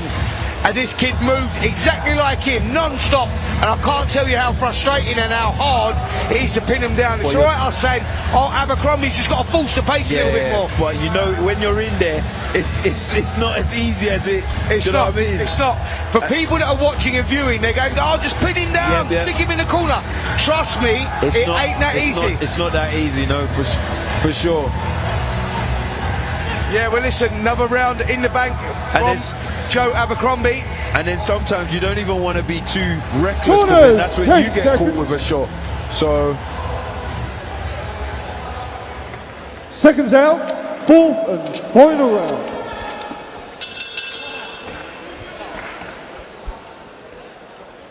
Yeah, so that music you was talking about was Braveheart, wasn't it? Yep. It's plastered right across the top of his shorts. Did you notice that? Yeah, why didn't we see that? That was quite poor. That's very poor, mate. I said Game of Thrones, I said Titanic, bloody hell. Very poor, that. Yeah. I mean, that's very poor, mate. It's Christmas, though, so we can get away with it. It's silly season, isn't it? Yes. And Joe's coming in, he's forcing forcing Karl back and making him a bit more you know. Yeah, a little bit more agitated, trying to close the gap. But he's doing all that he can at the moment. It's very difficult to box someone like Sampson, who's very negative, moving all the time, but achieving what he wants to achieve. Yes. Do you know what's so funny? I bet you anyone who's watching this fight they're all saying, oh, I would do this, I would do that. I can guarantee you everyone's saying that. Oh, do this, do that. But you don't know how until you're in there with a fighter like that. Lovely right hand from Joe there. Until you're in there with a fighter like that, it's so frustrating and can be so annoying. But he's going for it. It's the last round. He's thinking, you know what? This guy just does not want to stand there and fight, so let me just, go for it. Listen, it's going to be one of those fights. He'll look at it. He'll have learnt a lot from this Abercrombie. He's got that frustrating night behind him. It's all about the development stage right now. It's a fight that he's going to want to forget in many ways because it's been a frustrating night for him. But he's stuck to the game plan, stuck to the task. That's better work there from Abercrombie. Just trying to close the gap a little bit. But Sampson again tying him up, making life difficult. But it's good because someone like Joe, if this fight does go the distance and he gets another points victory, you'll look and think, he's not a puncher. But sitting here ringside, when he's landing, I can hear the shots, I can hear the whack. So, in another way, it could be a positive for him. People will want to fight him and may not see him as that dangerous fighter. Just out of distance there. I'd like to see him moving his feet into range before letting his hands go there, Abercrombie. Got to be careful of that. Moving forward, you leave yourself in a vulnerable position when you fall short with the shots. Lean over just a little bit, but you leave yourself in a dangerous position. Something to work on, maybe to go back to the gym. We're trying to build. You look at him and you go, there's a lot to like about this kid. But if he can correct the little things, he'll make a big difference moving forward. Maybe that's one of them, that he tries to close the gap with his hands and not his feet. Yeah, you're not going to have many fights like this anyway. So like you said, it's a fight he'll probably want to not dwell on not too much. But, as the referee, he was just warning them and separated them. Joe just shook his head, so you can tell it's been a frustrating night for him. But nonetheless, for me, he's had a clean 4-0 victory, and hopefully he doesn't come across another away fighter like this. Yeah, exactly, mate. Exactly that.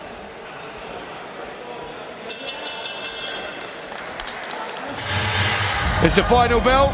Joe Abercrombie versus Karl Sampson. Frustrating.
Ladies and gentlemen, after 4 rounds of boxing, we go to the referee scorecard. Referee Lee Every scores the bout 40-36. And your winner, Joseph Braveheart Abercrombie. Yeah, as expected, Joseph Abercrombie goes away with the victory over Karl Sampson in the super lightweight division. Frustrating night for Abercrombie. Sampson, he came, he lost, but in many ways, Dan, he won. Yes, like I mentioned, you know, he didn't get the W on his record, but he definitely got the W in how he wanted to, you know, come in tonight and how he wanted to perform.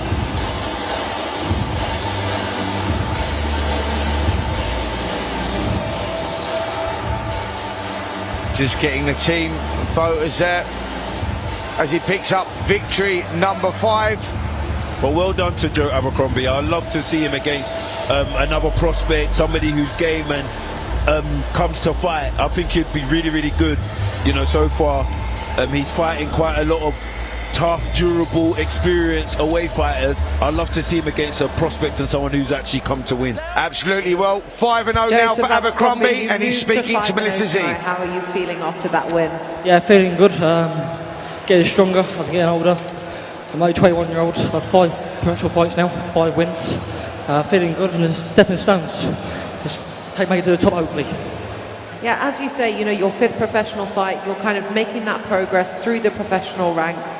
What do you think is the main difference between where you started and where you are now? Well, I've come so far, do you know what I mean?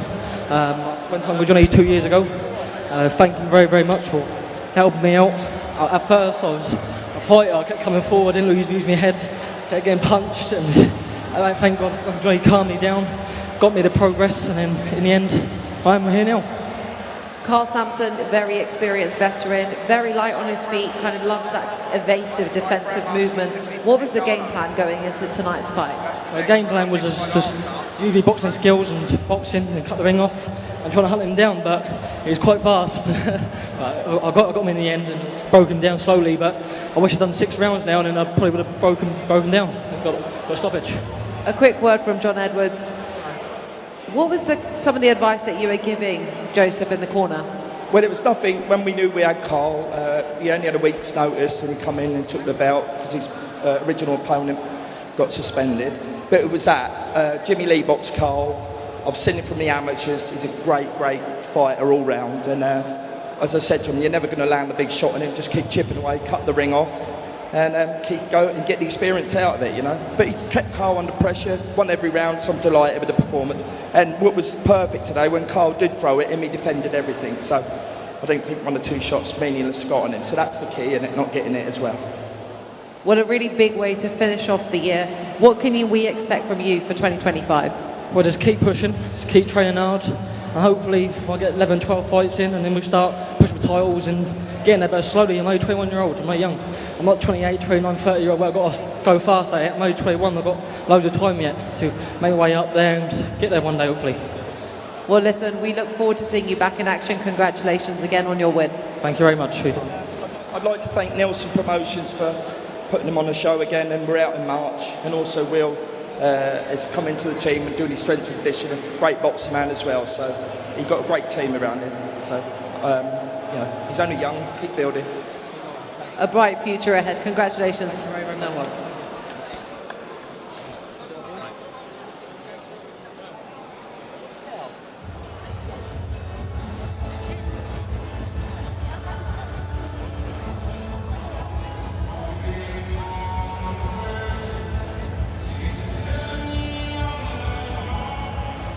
Ladies and gentlemen, now it's time for our next bout of the evening, scheduled 6 3-minute rounds in the heavyweight division. And now please welcome to the ring, Phil Williams.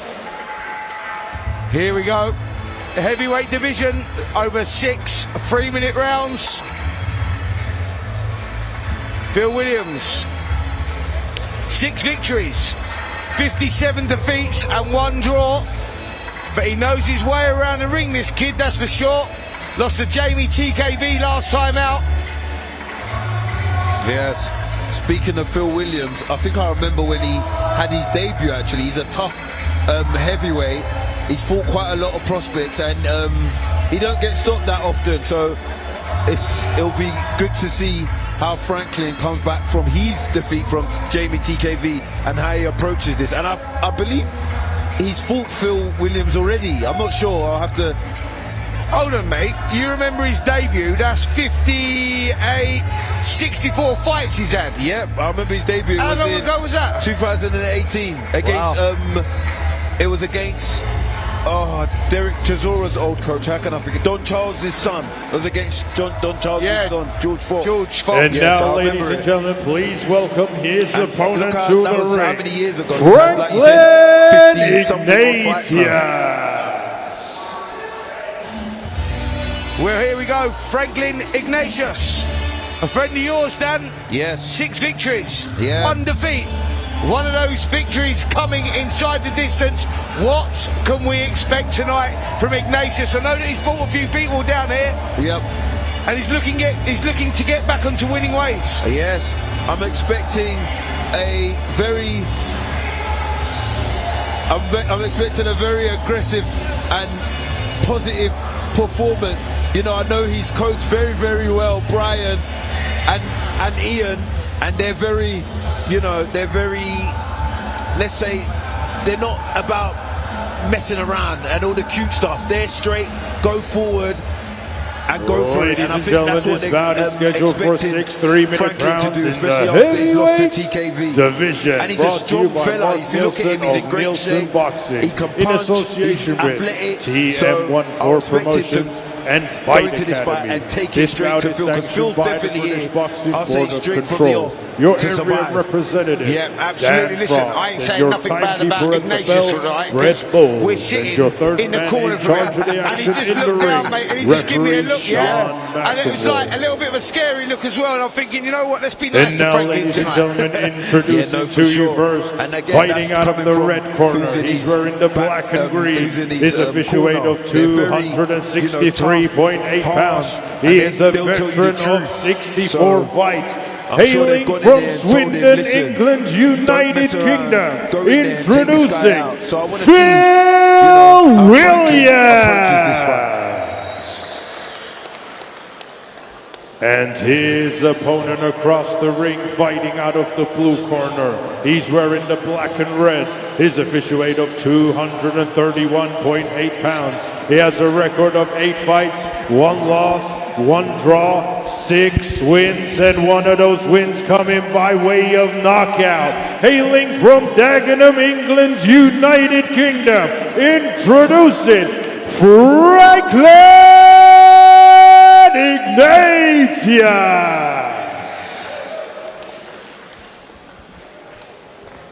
Okay, lads, 6-round contest. Keep it clean at all times, keep yourself protected at all times. Touch gloves, here we go. Good luck, lads. Here we go. Heavyweight contest over 6 3-minute rounds.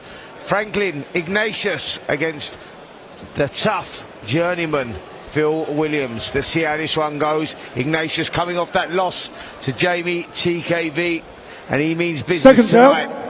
Dan Aziz joining me in the commentary position this evening. Dan, a friend of yours, Ignatius, and a fight that we're looking forward to. Yes, for sure. I saw Franklin in the corner bang his gloves together as they were announcing his name very, very aggressively, so I'm expecting an aggressive performance. Like you mentioned, he's just come off a loss to another prospect, Jamie TKV, and I'm pretty sure his corner, Brian and Ian, they'll tell him, look, listen, we ain't here for no games, go straight for him and get him out of there. Let's have a short night. So yeah. Yep, Ignatius with the black shorts with the red stripe. Phil Williams with the black shorts with the green stripe. Good body shot from Franklin Ignatius just a moment ago. I can tell he's looking to break him down as well, work the body, and then maybe try and take him out up top. Well, it's tough to do that, Dan, isn't it, against Phil Williams, who we've seen so many times over the years. And that guy knows how to survive, man. He knows how to stay out of trouble, and that is important in professional boxing. If you take up that role as a journeyman, you know, if you take up that role as a guy that's going to come and develop young fighters and prospects coming through, but give them all the tricks of the trade, that guy, Phil Williams, he's learnt that. No, for sure. And remember, this is the heavyweights as well, so imagine taking up that job, what you just described, as against punchers, people who could take your lights out with just one shot. So, you know, you can tell he knows his way around the ring. He knows what he needs to do against someone like Ignatius, and I think that's what he's going to try and do. You know, he'll hold here. Dan, look how happy he looks in there, mate. He's smiling. Yeah. He's smiling. Imagine you had Ignatius coming at you, yeah? You ain't going to be smiling in that moment, are you? No. You're going to be focused. You're going to be, you know what I mean, switched on. Do you know Phil Williams is enjoying it in there. Because he's been there so many times, and he's probably realised, you know what? it's something I'm going to come across. How many times? I might as well enjoy it, and that's why he seems smiling. Or maybe he's just happy with the turkey he's looking forward to have for Christmas Day. Who knows? Because I definitely wouldn't be smiling against someone like Franklin. I wouldn't be smiling if I just got hit with a left hook like that either. Franklin, Ignatius got through with a lovely left hook to the head and the body. Hands come down from Williams, smiles and says, okay, mate. Yep, I just heard Dan Aziz on comms there talking about the turkey. Yes. No. Listen. Ignatius now really loading up with those shots to body and head. Yep. But I tell you what, Williams is in his comfort zone, that's for sure. Again, it's the experience. He's been there. He's been there. He's done it, so he knows what to expect. Williams, as we see in his previous contest, chooses to stand in the corner. Is that a psychological thing, Dan? Is that like telling your opponent, you know what, mate, no problem. You know, I'll stand up like we do in sparring sessions. I don't need the stool. I'm right here. Does that tell his opponent, I'm in my comfort zone here, mate? Do you know what? I think because it's just a 4-rounder, it's a 4-rounder, right? Or no, it's a 6-rounder. 6-rounder. He's probably thinking, look, I'm all right. Like, it's a 6-rounder. I'm just going to go through this like sparring, be as comfortable as I can, and do what I can do. I don't think he's trying to get into Ignatius' head, if I'll be honest. It's just what he's comfortable with. I believe so, anyway. Seconds out, round 2. Well, good start there from Franklin. Ignatius really gritting his teeth and, you know, no feeling out process in that first round, working the body well, working the head well, getting up for the big shots. But his opponent, Phil Williams, with the black shorts and the green stripe, he was very much enjoying it himself in there. Yes, he was. We saw him smiling a couple times, and again, that's part of the psychological aspect of being in a fight. You know, you land a good shot on your opponent and your opponent smiles, you think, you know, what, is this guy crazy? Is he cuckoo? Did it not hurt? So, you know, look, again, stuck out his tongue. These are the things that can affect you when you're in the ring. Come on, Dan. Everyone that gets in that ring's cuckoo, mate. You know that. You got to be a little bit cuckoo to want to get in there in the first place. When you break it down and digest it, right? I do this. Now I'm on the other side of the ropes. I'm sitting here. I think, what was I doing, mate? What was I, you know what I mean? Like, that place is just such a mad place to be. People don't understand the psychological, the demons that you go for in there. It's just crazy, right? Yes, I remember one time saying to my coach, someone was crazy or something. He was like, look, listen, to just even get in the ring and want to take shots, give shots, you've got to be a little bit crazy. So, Of course you have, man. You're definitely not wide upright to want to choose that as a living, you know. There's loads of other options you got out there. Of course. I mean, you got a degree, mate. You got a degree and you choose to get in there. I could be in an office sitting down in a nice suit, typing away, but I'd rather take shots and give shots. How crazy is that? Absolutely insane, mate. But I understand it because I'm that guy as well. Definitely. And as I say, that back to the action here in the second round. Ignatius still piling on the pressure, still trying to get off of those big right hands. But Williams doing what he does. Little double jab, hands down by the side, little smile every now and then. Yes. I like, you know, the shots coming from Ignatius because they're meaningful. He's not pitter-pattering.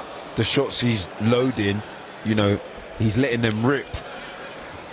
Yeah, he's not playing around, that's for sure.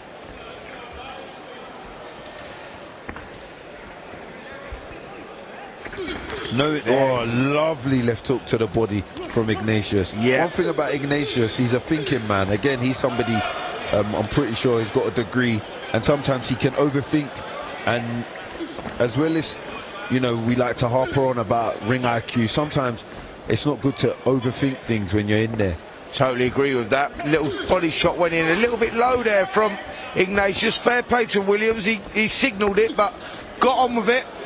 Good right hand there from Ignatius. Just forced a little shake of the head there from Williams. Is he starting to unravel? Get through him a little bit here, Dan? It looks like it is. It looks like it is. If Ignatius can stay switched on and keep this kind of pressure on, I'm seeing good things for the result of this fight. Yeah. For him. Did he land that left hook? There's the bell there, end of the second round, and that was a good workman-like round there from Ignatius. He built on the first round, and he's just getting better as they go on. He's starting to become tough for Williams, who chooses to stay on his feet still. But let's take a look at some of the action in that second round. Ignatius really throwing meaningful shots to the head and to the body. Williams there trying to come back with some jabs of his own, but there's that body shot that went in, like you said, Dan. Yes.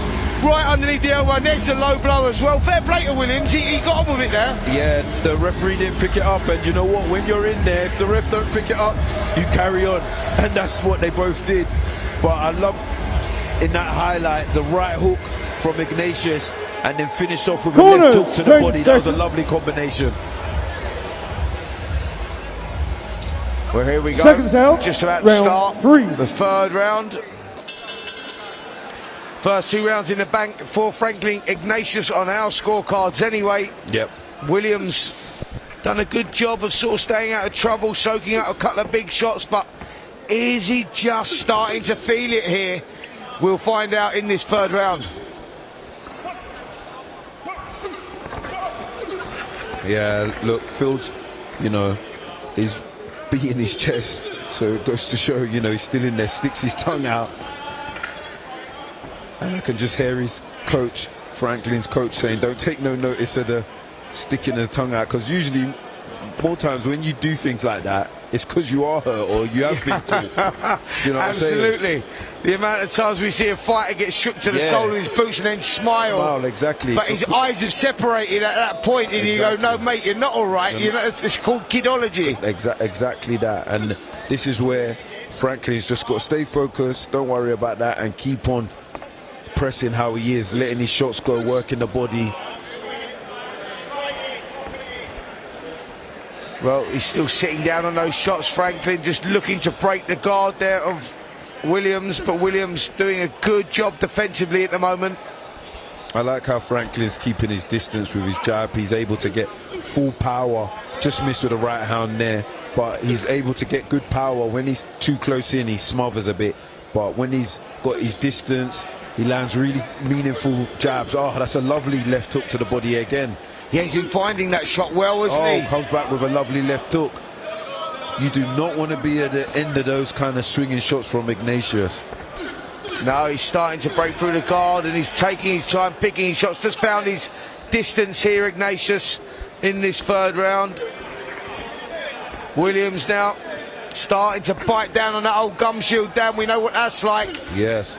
It seems to me that Phil's demeanor's, you know, changing slightly as Franklin's working him a bit more. Into the final minute of this third round, it's been Franklin Ignatius. Lovely left hook to the body and finishes up upstairs. This is good work from Franklin. I'm really impressed. He's been very consistent. Yeah, working well, isn't he? Being creative, being patient as well, which is always good.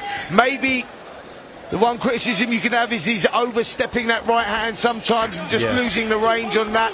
Maybe something to work on, but good left hook. Went through there, and Williams now starting to fill them. Another left hook as well. Yep. Oh, lovely shot from Franklin Ignatius.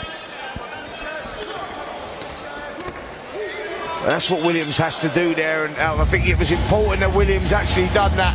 and that was to come back with some shots because he was on the end of some heavy punishment there, Williams, as he takes a slow walk back to the corner. Dan, that would have taken something out of him that round. Yeah, no, for sure. I'm not quite, you know, with Franklin, he really stuck it on him in that round, and I wasn't happy to see, you know, at the end him hug Phil Williams, and like, you know, it goes back to like, yeah, you know, we're just in there. You need to keep it, look, I'm here to destroy you. You don't give them that chance to think, oh, you know, he's just boxing. And no, because those are the kind of things that sap the energy out of you as well. When, you know, try and nudge your opponent to let him know that, yeah, you know, it's just Corners, just, 10 seconds. I'm here to take you out. And that kind of mentality, I want to see that from Franklin. Seconds out. That dog mentality. That's 4. it. You don't let your opponent know, look, listen, yeah, we're just in here to fight. No. Even there you go with the tapping. I'm not really a big fan of the tapping the gloves before and after the round. What was you like, Spence? Nah, you seem mate, like you seem like someone that used to tap. Like. Nah, mate, I let the shots go, mate. I was ruthless. I was spiteful. So you never used to tap before the end of the round. No, I'll tap in the 12th and final round. And that's a respect of a gladiator. Because when you've been 12 rounds, anyone that's listening to this, and Dan, you will understand it because you've been 12 rounds, that's like you're a week in that ring in 12 rounds, mate. No, so at the end of the 12th round, or the beginning of the 12 rounds, I'm going to tap. Okay. I'm going to give you a cuddle even. Fairs. Yeah? If I'm doing a 4 or 6 rounder, mate, you're getting taken out if you put your hand out to me. That's it. Viewers, please let me know if you think Spence was the tapping kind of guy, because please, if we could, if you could, because Spence, you're a nice guy, that's why. Nah, mate. Yeah, but you know that when they call me the Omen, don't you? Yeah. Oh. So I was a devil inside the ring, but a nice guy out of it. Yeah, I know quite. So a they few call me the people like Omen. that. I switched. You're a nice guy, mate. Where does that come from? Super Dan Aziz? No, I'm not. You get in there, but you're nasty, mate. Oh, just as you're speaking of Super Dan Aziz, Ignatius lands a beautiful overhand. There you go. And he's speaking to you as well. Yep. And he's speaking to you as well. Because that's the confidence that he's getting, you know. Ignatius is on a flow at the moment. He's hit some rhythm. Right hand's gone in as well. The right hands that you said weren't landing, he's landed 2 beautiful ones just now. Yeah. This is good work from Ignatius, and Williams now looks happy to hold. Yep. And whilst, you know, he's breaking down Phil, I don't think he should wait too much. Keep dictating, keep going first and letting the hands go. What did he say to you there, by the way? Do you think he was pissed off because we was talking about you in between the round? I don't know, I'm not sure. But I think he's probably said something to just let me know, yeah, this guy's going. Oh, lovely body shot. That shot sounded crippling. I tell you what, Dan, he is finding that left hook to the body right underneath the elbow of Smith there, placing it, time and perfection. Yes, that was brilliant because, you know, as Phil Williams is unraveling, he's opting for the high guard, and he's quite round down the midsection, so he can't protect it all. So that's where, just like there, Ignatius is landing them right hooks to the body and them left hooks. Yeah, getting through with the shots now, isn't he? Yes, he is. Body shot again, mate. He's going to be bruised around those ribs tomorrow, that is for sure. Spence, you see when you're like quite round around the midsection area. Why are you asking me that? Okay. No, but you know, like when you're a bit thick around the midsection, does that help you absorb the shots, or is it worse? Because I always think, because when I hit someone that's a bit tubby, it feels like a punching bag, so I'm like, oh, it's not really affecting them. I wouldn't know. I couldn't give you that answer, Dan. I don't know if you see what I've got underneath this top. No, you're insane. You're insane. You know what I mean? But, you know, let me ask someone else, maybe around that. Yeah, but no, I'm sure it'll give you some form of cushioning. Yeah, but you know why I'm asking? Because Ignatius has landed some meaningful hooks around the midsection, and it's, you know, it's still there. Look right there, like they landed beautifully around the sides, and Phil's still there. Yeah, and he's still ready to go. Corners, 10 he's up seconds. now as we go in. Seconds out, round 5. Here we go, beginning of round number 5. 4 rounds to nil so far on our scorecards. Franklin Ignatius against Phil Williams. Williams, the experienced survivor in Ignatius, coming off that loss to Jamie TKV. He wanted the victory tonight, and boy, he's come out like he wanted it. No, definitely. Like I said, the shots he's landing, they're meaningful. You know, he's pushing forward, he's aggressive, and the body shots, they speak for themselves, because I'm sure they're echoing around this leisure centre.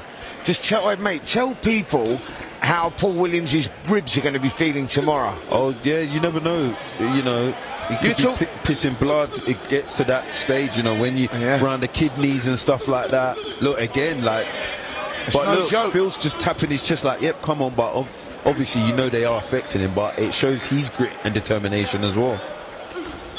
Yeah, good, tough character is Phil Williams, that's for sure. He always gives a good account of himself. No, he does. He's only won 6, lost 57 and drawn 1, but boy, this guy knows how to survive. He knows how to soak it up, that is for sure, man. Yeah, how many has he lost by stoppage or by KO? Not many. Yeah, and you can see why. You can see why. He knows his way around the ring. He knows how to, you know, he's got his little tricks. You'll see him getting worked, and then he'll just land a hard jab just to let the opponent know, hey. But he's body shots again there, driving in, and Williams calls him on, but they've got to be taking an effect. Ignatius piles it on, walks into a jab himself there, but good work again from Ignatius to the body.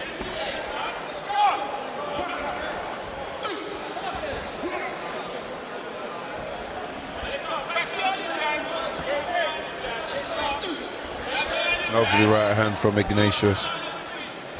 Yeah, dominant at the moment, isn't he? He's been dominant from the opening bell. Ignatius in the black shorts with the red stripe, and Phil Williams in the black shorts with the green stripe. Lion on the back of his shorts, and he's showing a bit of that character tonight, Dan, that's for sure. Yes, he is. I think Ignatius just needs to show, you know, just step it up. You know, he just needs to show a different level, and he could be able to take him out. I don't know, you know, I think that Williams is just one of these guys that knows how to survive, mate, knows how to control the pace, if you like. When Ignatius is picking it up, Williams just knows how to sort of like counteract it, to take it away, you know. No, you're right, he does, but everything's one pace, so he knows what to expect, and he can, you know, he can ride shorts and just take the little bit of sting. But when you just bam, bam, bam, bam, you know, and you're a bit explosive, that's the surprise element that I think Ignatius is just lacking. But he's very consistent. That's one thing I'll give him. 5 rounds down, 5 rounds in the bank for Franklin Ignatius. Yes. Phil Williams playing his part in a decent little contest here, but soaking up the body shots, and we've just been talking about them with Dan Aziz and how he'll feel tomorrow. Some big shots got in there, great left hook landed there as well. Danny's having his success to the head as well. Yes, them hooks have been really the highlight of the night for Ignatius during this contest. Corners, 10 seconds. Seconds out, 6th and final round. Final round of this good heavyweight contest, 6 3-minute rounds. Franklin Ignatius, Phil Williams, as they come to the centre of the ring, touch the gloves for the final time. Can Ignatius build on that 5 rounds and try and force the stoppage against the tough, rough Phil Williams? Dan, I'm not sure he can. I think Williams just knows how to survive, doesn't he? No, he does. And even though there was times where he was unraveling, you know, he picks himself back and gets himself in, you know, a stance or position where he looks like, okay, I'm okay. He might not be looking to win, but oh, what a lovely right hand from Franklin Ignatius. And this is what I'm talking about when I say that explosiveness, that surprise element. Mate, that right hand shook him down to the sole of his boots. He went down heavy there, but the legs still not quite recovered. Can Ignatius now Why is jump on it? Shaking hands after you just dropped your opponent? Get him out of there. Well, he's going for it here, Dan. He's rolling the dice a little bit here. Ignatius is looking for the grandstand finish. Yep, and this is where the experience comes from. Phil, he's going to hold, he's going to hold. He's going to hold and do everything he can to survive the rest of the round. That's right it. Hands again going in. That right hand was lovely, right over the jab of Phil, and that was because it was one pace. Then Phil was getting too comfortable with the pace that Franklin was working at, and then once he just exploded like that, it shook him out of his boots. Still got plenty of time on the clock. 1 minute 30 seconds left of this round, so plenty of time for Ignatius to put it on here. But Dan, I'm going to ask you the question here, mate. Is Ignatius maybe starting to feel the pace a little bit from that explosive little burst? Yeah, maybe so. Look, these are, you know, 200-pound odd guys, you know, working at that pace. It's going to take something out of you, but... Well, listen, I think he must have heard me, mate, because the answer is no. He's put his foot on the pedal again there. Yeah, but we need him to do it again. We need him to do it again. That's the only way he's going to get Phil out of there. He needs to keep pressing or just surprise him. You know. Oh, lovely left hook from Franklin. Beautiful. Yep, huge left hook right above us there. And I can tell you for a fact his corner are really happy with the performance of Franklin. I was very impressed with that right hand. It was lovely. I've been impressed with the performance, if I'm honest. It's been a workman-like performance. He just missed with that right hand again. Yeah, he's looking for it here. Yep. 20 seconds left on the clock. He's going for it. He senses it. Williams looking to hold, and rightly so, as the clock counts down. Last 10 of this sixth and final round. Body shots go in again. That was a good performance for Franklin, and I'm sure he'll be happy with that performance. He might not have got the stoppage, but he got a beautiful knockdown, and I'm sure he'll be looking to work on from that going into the new year.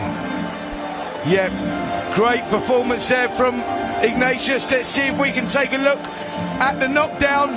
There we see it. Good jab from Williams. And then there, left hand low, right hand over the top, landing, boom, straight on the button. And Williams, the durable, tough Williams, goes down. Done well, really, to beat the count there from another angle. Lovely shot from Ignatius. Dan, he'll be very pleased with that performance. Yes, no, he should be. And the thing is, it's hard against the away fighters like Phil, who come here to survive. You know, he was able to get that knockdown because Phil was attacking. If they don't attack, it doesn't present no openings.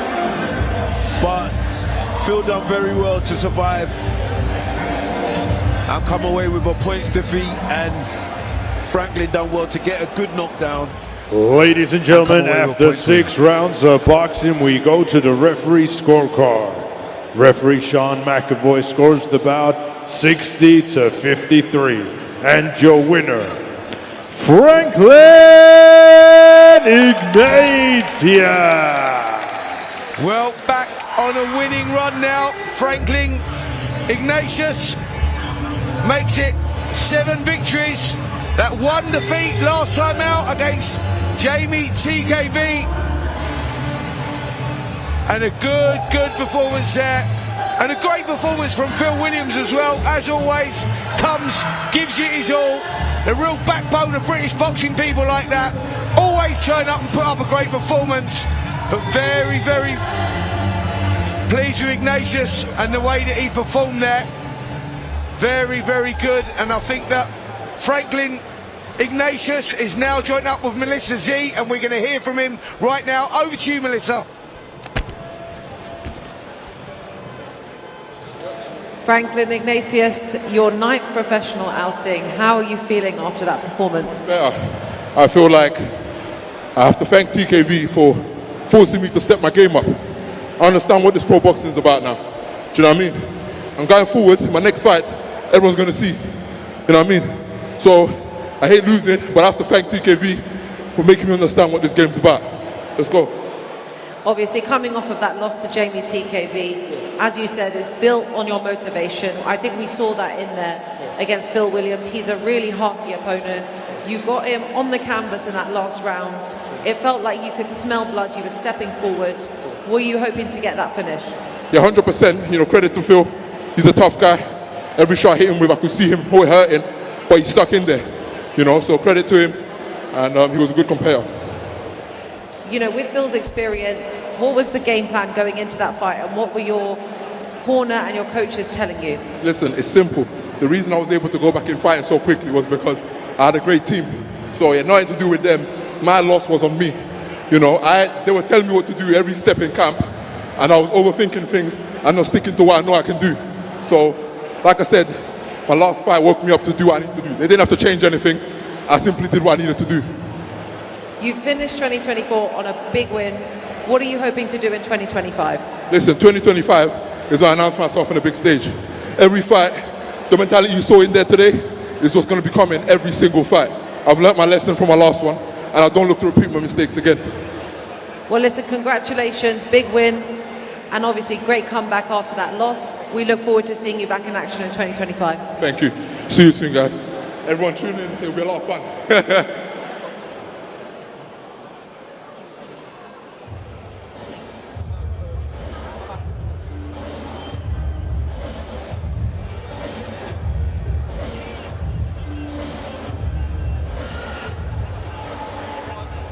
Ladies and gentlemen, now it's time for our next bout of the evening, scheduled 6 3-minute rounds in the Super Welterweight division. And now please welcome to the ring, Dale Arrowsmith. Here we go, 6-3s, Super Welterweight contest. Dale Arrowsmith, another guy with a losing record, but very, very tough and durable. 6 victories, 121 defeats and 5 draws. This guy knows his way around the ring, that is for sure. And he will be looking to survive and last the 6 rounds here this evening as well. We've seen him on a number of occasions, Dan, and this kid, he's tough, he knows his way around. Yes, like you said, 121. And now please welcome his opponent to the ring, Ibrahima Diallo.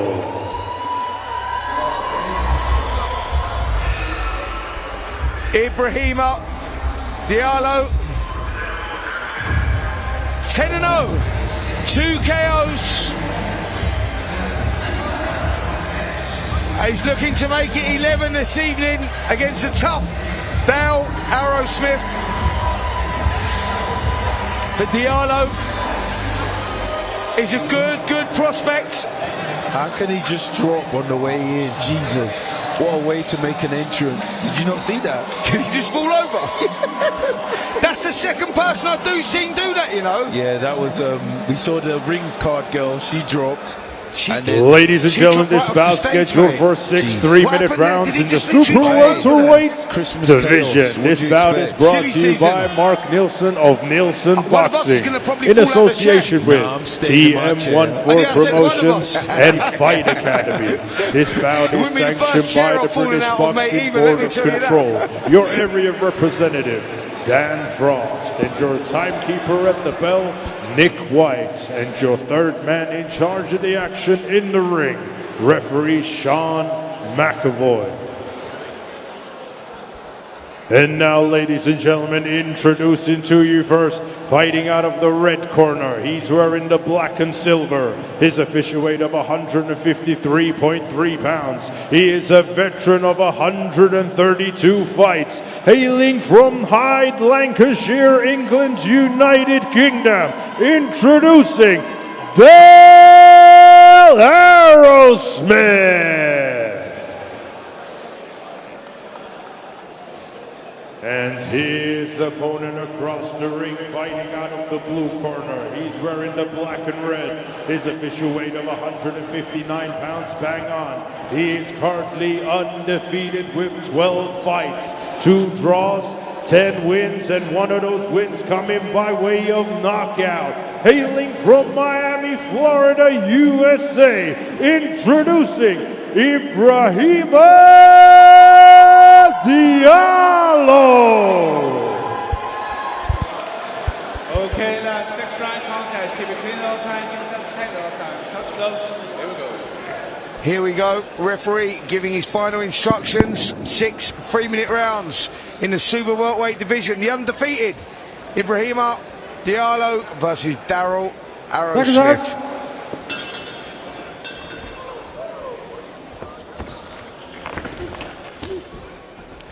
Ibrahima Diallo, southpaw. Didn't have the best entrance there, Dan. Ring entrance, had a little accident coming into the ring. No, he didn't. So I'm hoping he's want to take it out on his opponent. But yeah, that was a bad way to enter into the fight. But he started off very good, landing some lovely, meaningful shots, and he's quite composed. I like it. Yeah, he looks great. He's got a great style. Very, very composed, nice and relaxed. Yeah, and the shots are very sharp and sound powerful. Yeah, surprising he's only got the 1 victory inside the distance out of the 10 victories he's had, because he seems like a more crisp puncher than that, if I'm honest. Yes, definitely. Lovely chopping shot there, and we just see Arrowsmith complaining about the shot landing. Oh, poor Arrowsmith. I think he thought this was, you know what, a nice 6-rounder, but he's really shipping some shots like early on in the round. But like you mentioned, Dale's had a few losses and only been stopped a couple times, so he is tough and can probably take some punishment. But these shots, yeah, they're very crisp. Chopping shots from Diallo again there. He definitely knows how to fight this kid, that's for sure. First time I've seen him. Lovely left hand went in there as well, just forced Arrowsmith back momentarily. But great start this from Diallo. Yeah, great start. But let's not jump the gun. It's only the first round, you know. Let's see how he goes down the stretch. Lovely double right hook from Diallo. You know what it is, Dan, when you're fighting a guy that's had 132 fights, 133 fights, when you're fighting a guy like that and he's lost 121 of them, you need to put them in their place early, so they're not allowing them to grow into confidence or whatever, and that's exactly what Diallo's done. Although Diallo's nationality is from Belgium, he's got like a kind of American style.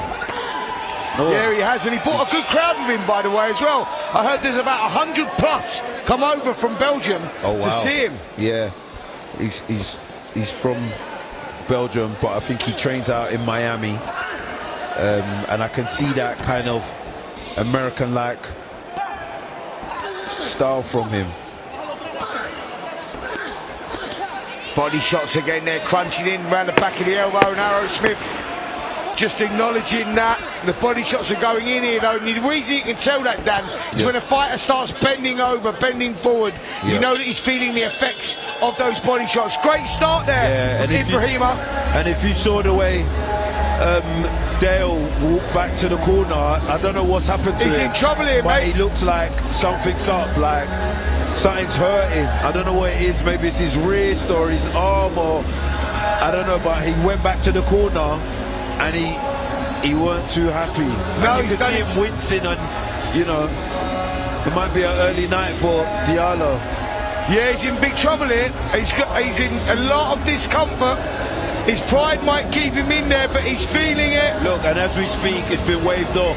He hurt his wrist. I think he got caught or something happened, but it's been waved over. And do you know what that is, Spence? You know, body shots. Body shots ain't just hitting round the ribs, it's everywhere, hitting the arms, hitting the wrist. It ain't a joke. It's not a joke. And look, I'm pretty sure Diallo hit him somewhere in his hand or something. I don't know, it might have been an accident. We'll have to look back at the replay. But look, he's just before Christmas, he's got himself a TKO win.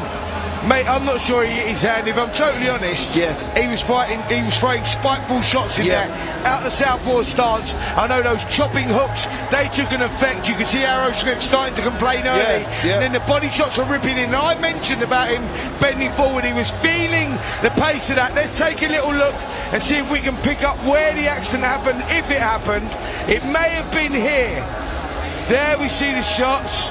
So basically, you're saying... Oh, you see him there, he shakes his hand, he landed a shot and it pulled away funny. I think he may have done his elbow or his hand or something, Dan, but that's what's happened there. So no, it wasn't the body shots, no, it wasn't the chopping left hands and the chopping right hands. He actually, you saw him at the end there, he'd done his hand in.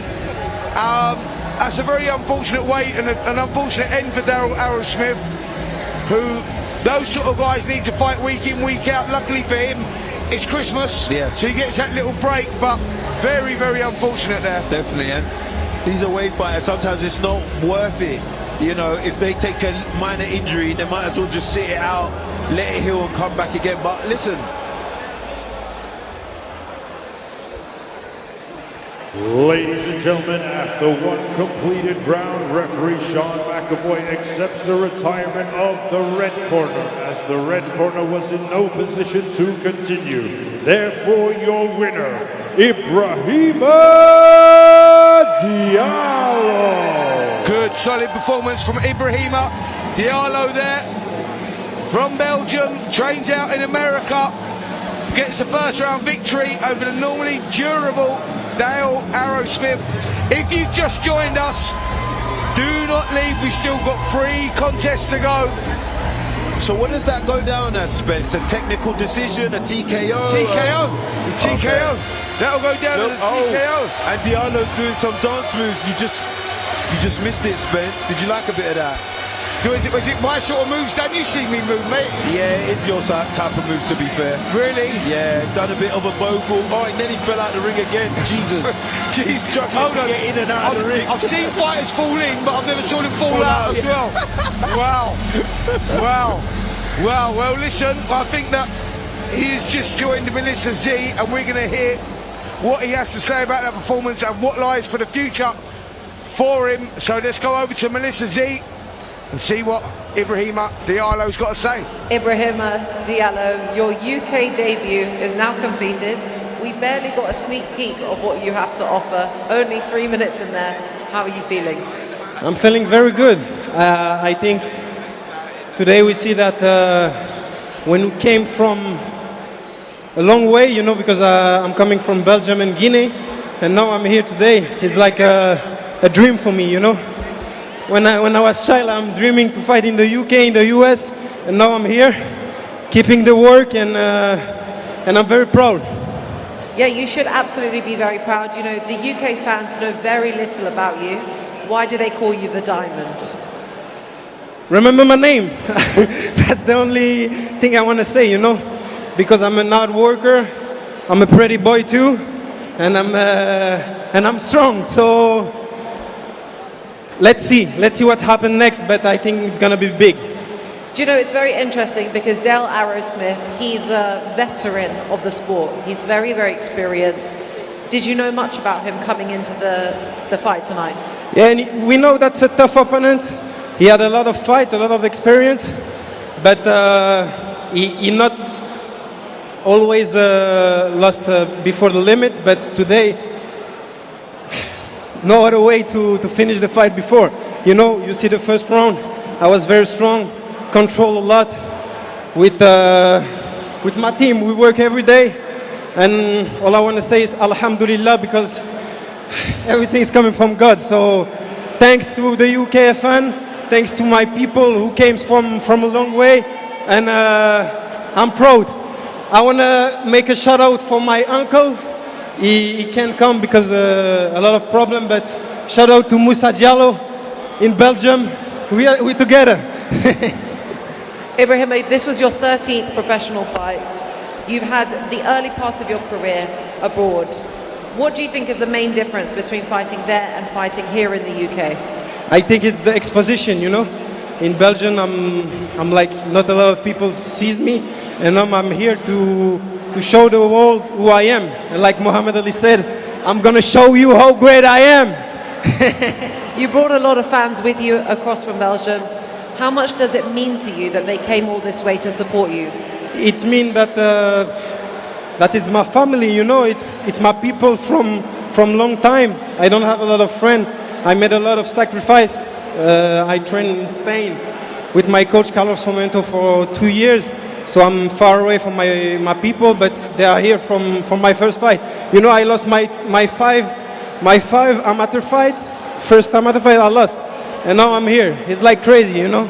A lot of people doesn't believe that I'm a good boxer. They say I'm very skinny. I don't have punch, but now I think I'm gonna prove wrong, you know. And I'm very proud of this.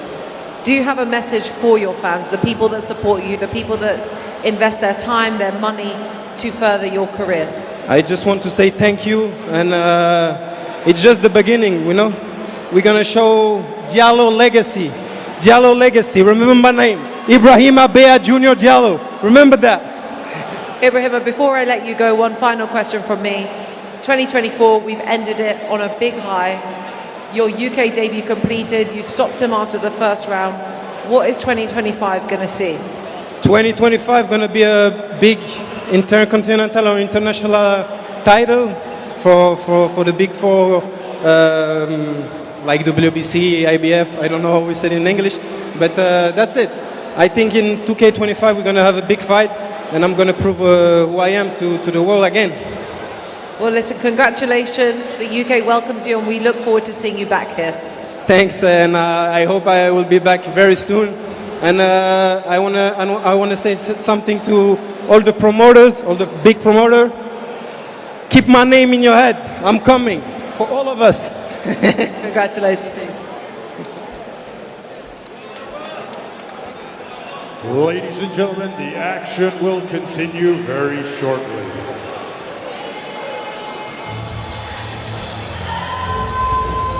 That was definitely part of your moves, Spence. Yeah, I think you could be right there, Dan. I think I've dropped at that a couple of times in the nightclub. I'm sure I've been spotted out there a little bit doing that. I'm sure that Super Dan Aziz has been seen doing stuff like that as well. Nah. I'm as stiff as a robot, so I definitely ain't doing doing the wave like that. Yeah, I've dropped that move many times, mate. Well, if you just joined us, 3 contests left.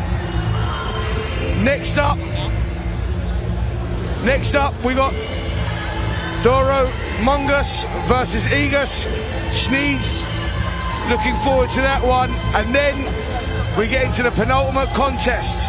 Roehrig versus Joel McIntyre. Joel McIntyre is a former English light heavyweight champion. 21 victories and 9 defeats against the debutant of Roehrig. That fighter is managed by George Groves. George Groves has said there's a lot of talk around this kid, and we're looking forward to seeing him. And then we finish off the night with Michael McKinson going in against Ryan Frost. Michael McKinson, been around a long time, 26 victories, 2 defeats, and coming off a world title loss as well. So that rounds up our evening of boxing. 3 contests left, and we will be starting the action again shortly.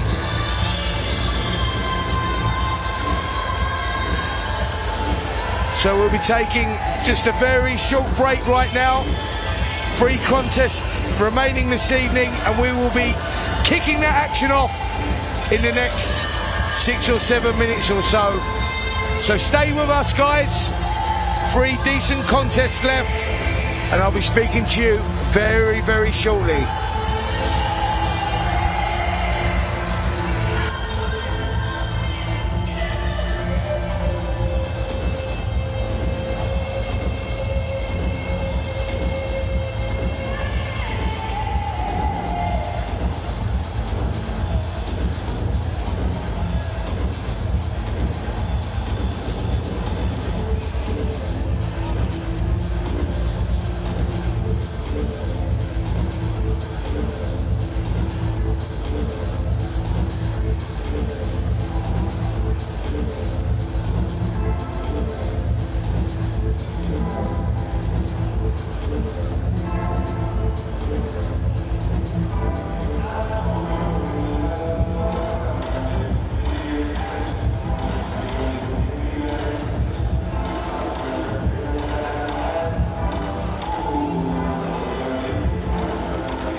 Okay, we're not far away from the action.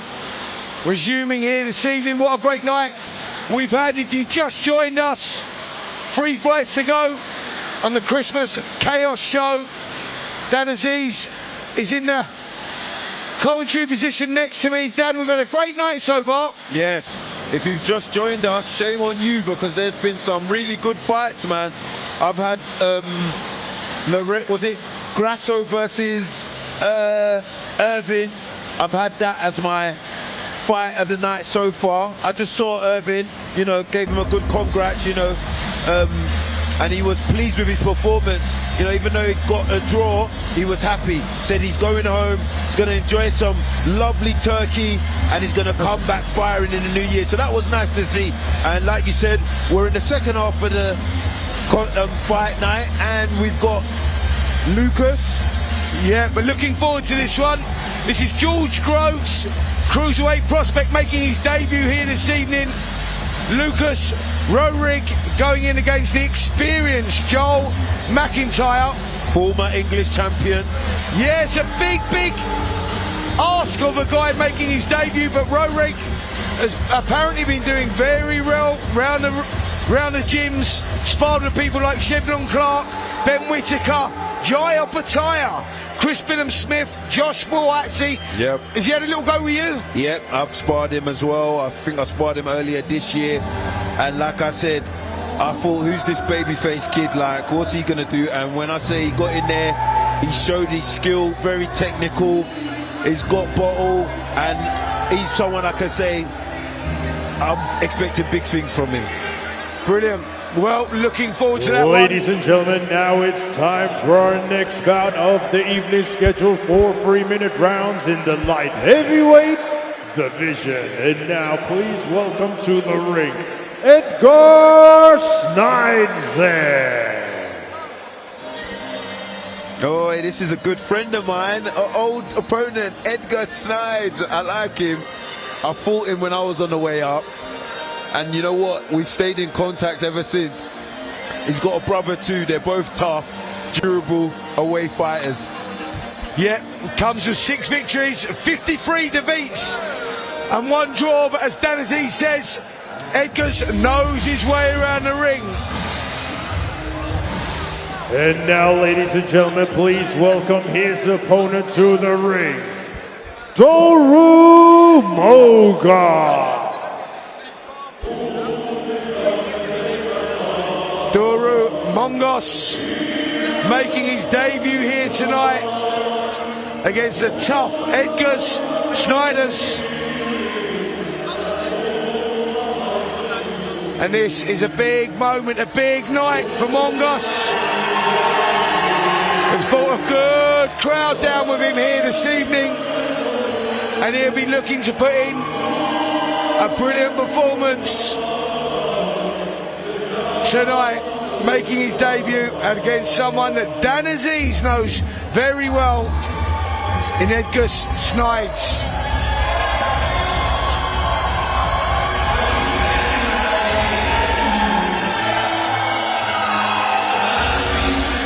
Well, Dan, what can we expect from this young man this evening?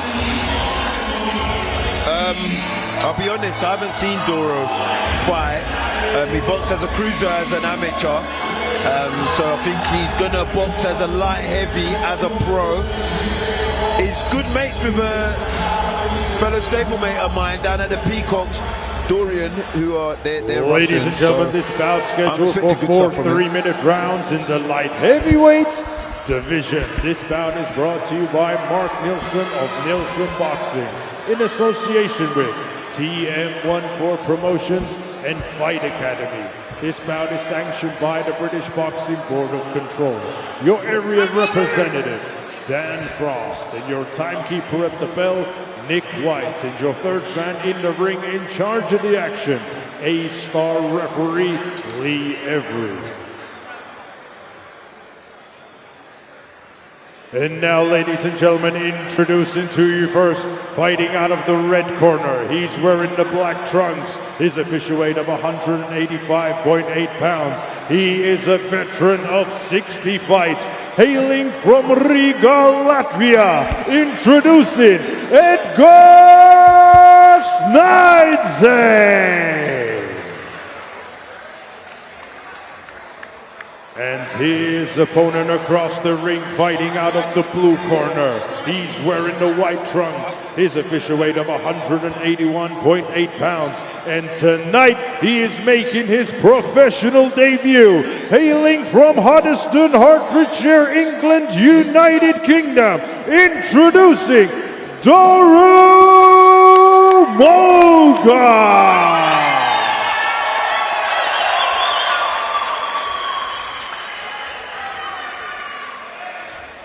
Okay, lads, when I say stop, you stop boxing.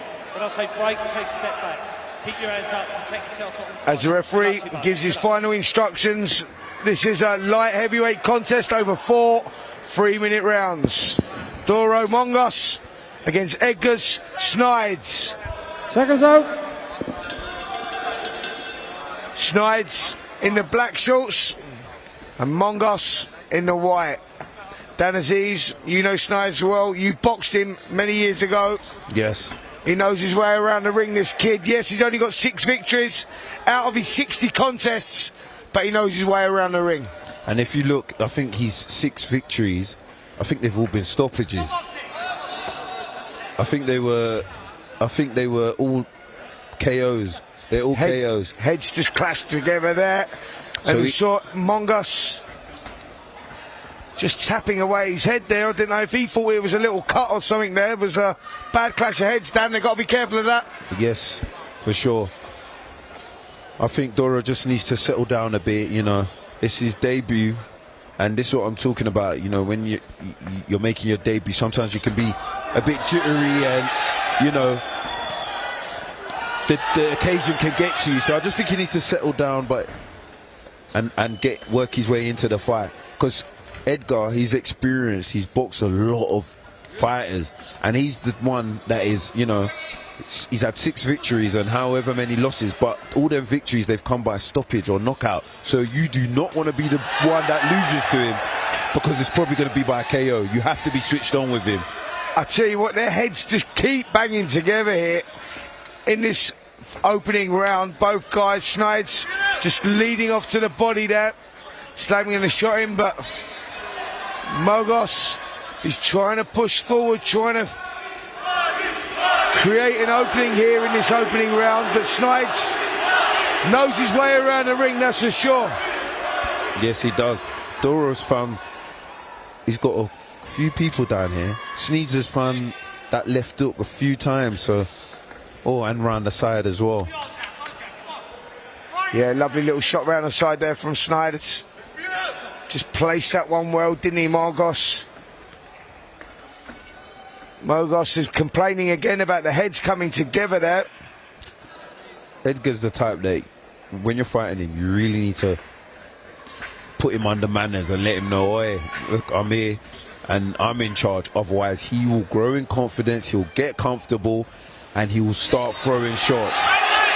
Yeah, just like that. Doru needs to let his hands go and put him under manners, because Edgar, he's tough, and you know, if you let him get in a groove and even let him punch often, he gets confident. Yep, Sniedze is that type of fighter that will grow in confidence. As Dan Aziz said, out of his 6 victories, they've all come inside the distance, and Mogos has to stamp his authority early in this one, let him know he's the governor, and he's trying to do that right now by holding centre of the ring, working well off that jab. The end of the first round. Who did you give that to, Spence? Do you know what? That was a tough round to score, if I'm honest, because Sniedze, he had his moments in there. He landed some good shots. Yes. Mogos, let's take a look at the action in that round. The heads were coming together, but we see there, Mogos going round the sides, but Sniedze was the one with the lovely little shots on the inside, showing that experience. And maybe a round I'd lean towards Sniedze there. Yeah. What about you? No, I was thinking and leaning towards Sniedze as well, but I just wanted to ask you first, because maybe I might have been looking through, you'd been a bit biased, because I know Edgar. You wanted me to back you up, that's that's it. Come on, man, it's silly season, you can do that. And Doru's got a lot of fans here, so at least they'll go after you than me. They can't pick on the little guy, mate. Come on.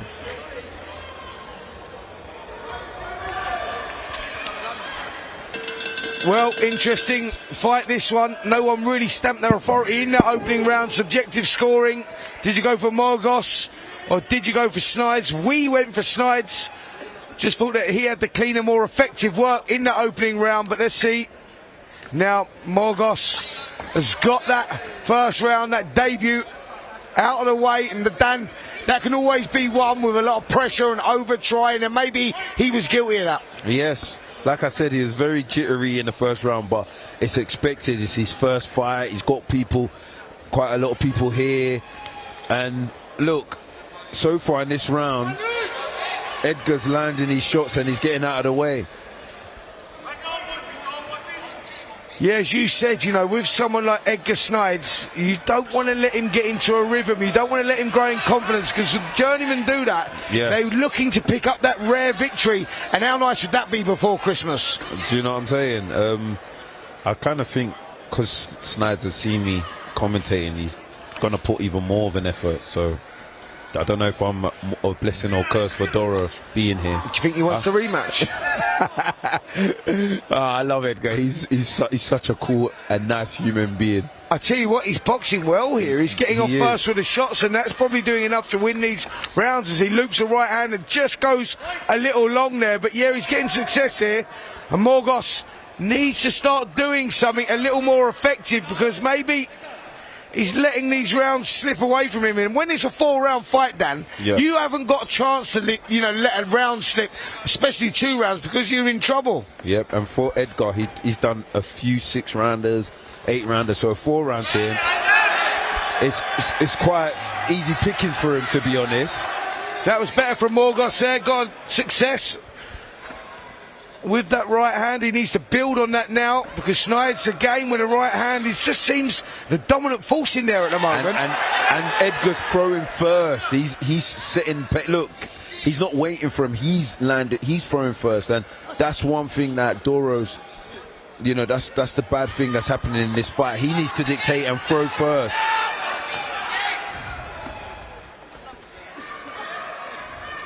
Well, Doru. Mogos is trying to force the pace. He's trying to push forward here and maybe getting a little success, but Sniedze is going with him as well. Yeah, Sniedze took a deep breath there, so I'm guessing the movement and he's the busier fighter, might be having a bit of an impact on him. But listen, he's throwing shots and he's landed them. Now this is where Doru needs to come forward and let his shots go, not wait around. Look, and again, that round, who would you go for, Spence? Listen, another tough round to score that. It's Mogos is trying to force the pace, but the better shots were coming from Sniedze. Just take a look at some of the action in that second round. Both guys landing the jab well.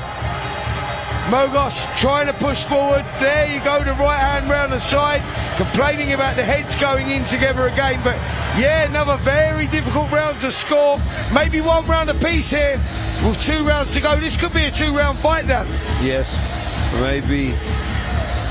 I mean, what are you thinking, mate? You've gone a little bit quiet there. Cat got your tongue or something, mate? What's going on? I'm thinking, from the highlights, it looks like Doru might have 10 seconds.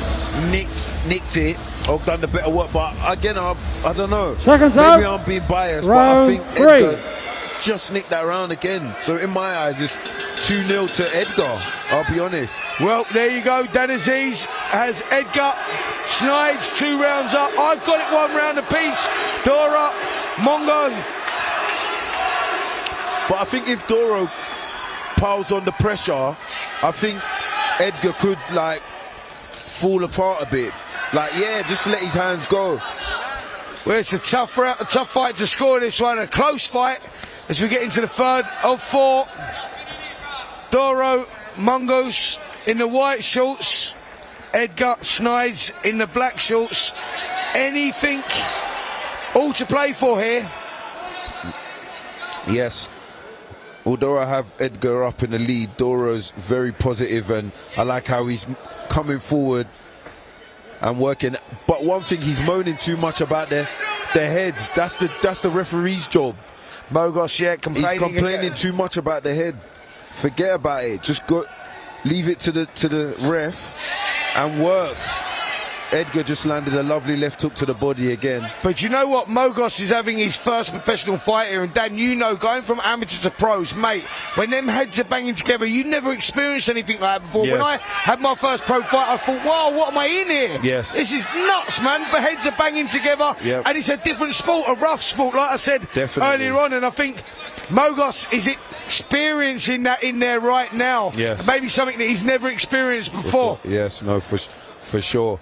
You're coming out from the amateurs, you're more clean, you really go by the book. But like you said, in the pros, it's a bit more dirty, it's a bit more rough, and there's little old tricks of the trade that you might expect the ref to break up or intervene, but sometimes the ref will let it go. I think Doru's having a better run in this 3rd round. Agree. Mogos is the one. Doru Mogos pushing forward and trying to force the pace here, and maybe the best round of the contest he's having so far. Sniedze is trying to go with him, but Mogos, for me, just doing enough in this round. Yes, and that's it. There we go. And look, as he lets his shots go, Edgar looks to hold, and that's what he needs to do. These next 2 rounds just work. The only thing that's making Edgar really look, you know, dominant, or not dominant, but like he's doing well, is he's not waiting, he's starting, he's always the one dictating, throws first. Doru waits a bit too much. Yep. Maybe guilty of waiting just a little bit too much, but debuts can be like that. New experience, new environment. Mogos, for me, having the best round of the contest so far for him. Yes. And maybe just sneaking into the lead. I know, Dan, you see things slightly differently. Yeah. I would give it, it's either 2-1 or it could be 2-1 either way, to be honest. 2-1 either way right now. So this last round is very important. Yep, I think it's fair to say it could all be on this last round. A 1-round fight with me and Dan Aziz, and we see some of the action in that 3rd round. Mogos having some success, but so was Sniedze as well. No one really stamped their authority in this contest so far. Been good, all action the first 3 rounds. Is it all on this 4th and final round? Well, we're soon to find out. But Mogos needs to push it here. Well, credit to Doru though. He's fighting a tough, experienced away fighter in his debut. That's you know, you got to give credit where it's due. He's got a lot of people here. I'm sure he's feeling the pressure. And he's come out in this 4th round firing, and that's what I want to see, which is good. Let your hands go. He needs to take that confidence away from Sniedze, and he seems to have done that, Dan. This is good work here in the opening. Oh, good shots going in from Mogos. I have a feeling his corner told him, listen, you need to work this round. They might have even told him he's down. So, well, he's definitely started this round like he's very, very close, because he's landed some good work, and fair play to Sniedze. He's weathered the storm there and bit down on his gum shield. Dan, you told me he was tough, and I think that he's showing a lot of character in there right now. Yes, he is. He is. I hope Doru can keep this pace just in this last round. Yeah, another little spell here from Sniedze. Mogos now needs to put his foot on the gas again. Impress here. Yeah, because I had him winning the 1st minute of this round. So if he can finish the next 2 how he started, I think he's got the fight in the bag. Yeah, good right hand from Sniedze there though. Mogos coming back with some good shots of his own. Good action here in this 4th and final round. Doru Mogos in the white shorts, Edgars, Sniedze in the black, all to fight for in this 4th and final round. Myself and Dan Aziz, former British Commonwealth European light heavyweight champion, sitting beside me tonight, have this one very, very close. Could be 2-1 either way, could possibly even be looking at a draw. On my card anyway, Mogos maybe just stealing it, but Dan, you see it a different way. Oh, Mogos just landed a beautiful overhand, and Edgar fires right back. This is a very entertaining fight. I've got Mogos winning this round for sure, but not easily. But I think, you know, he's landed some lovely shots, good combinations, and he definitely wants to finish this round on top. Well, big right hand going in again there from Sniedze. Mogos pushing forward, really wants this victory. He's brought a good crowd in here with him this evening as well. Yes, Edgar's breathing heavy, but this is what I'm saying. Edgar lets shots go. He doesn't just throw one, he'll throw in combination. He's holding last 10 seconds. Yeah, both guys are starting to feel the pace here, and how's this one going to go, Dan? It could go any way. This has been very, very close. Mogos, for me, doing enough to maybe steal it, but Edgars, Sniedze, he played his part in a great contest as well. Yes, I'll either give it 3-1 to Mogos or 2-2 a draw. Yep, and Mogos is dancing, he feels good. Seems like he's still got a lot of energy, so... Wow, I've seen you drop moves like that before as well, mate. That's more my moves, I'll try it anyway and probably drop.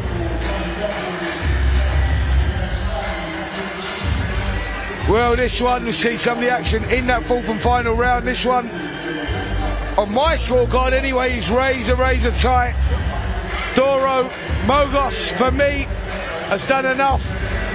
But we are just about to get the decision now as we go over to our MC.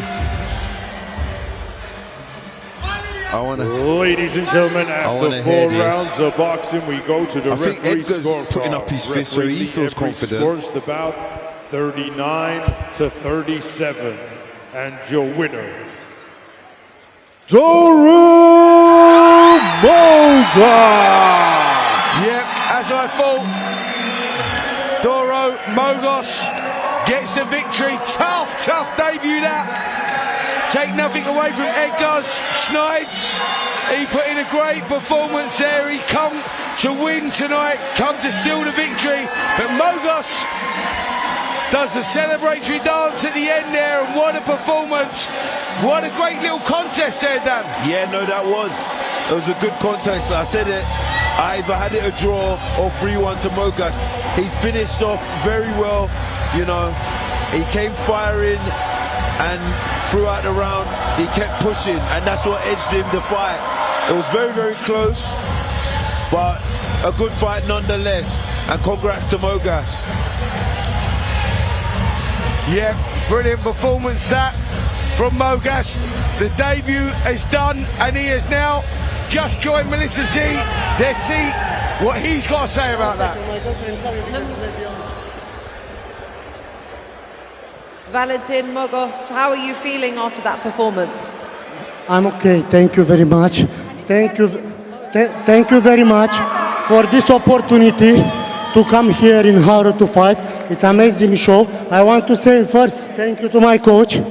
Take me to my team, because help me in only 3 weeks. I have to lose 11 kilo, but maybe my condition today for this was okay. And I want to say thank you for everyone. My people is here. My people is here. My people is here și vreau să vă mulțumesc tuturor că ați venit aici. După cum nu toți știți, ca noi să luptăm aici, ori trebuie să avem sponsori, ori dacă nu să ne vindem biletele. Așa că vă mulțumesc tuturor că ați venit aici în număr cât mai mare și am putut să boxez aici. Vă mulțumesc tuturor! România!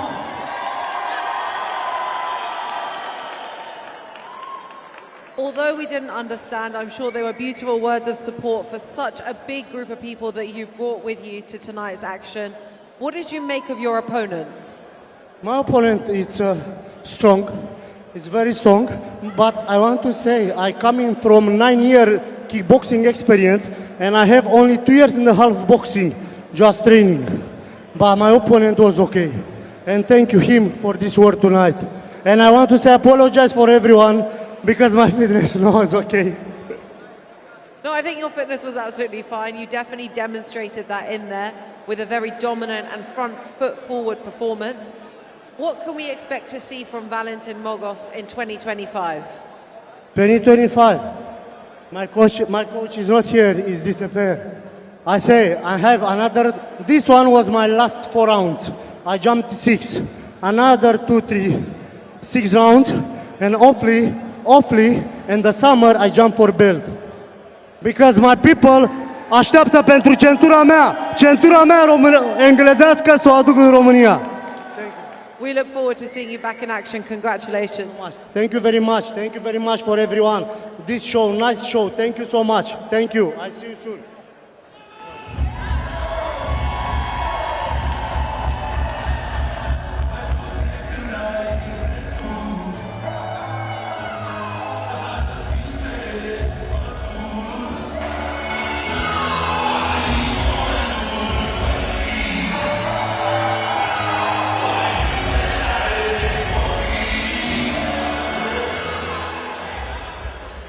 Ladies and gentlemen, now it's time for our next bout of the evening, scheduled 6 3-minute rounds in the Cruiserweight division. And now, please welcome to the ring, Joel El Toro McIntyre.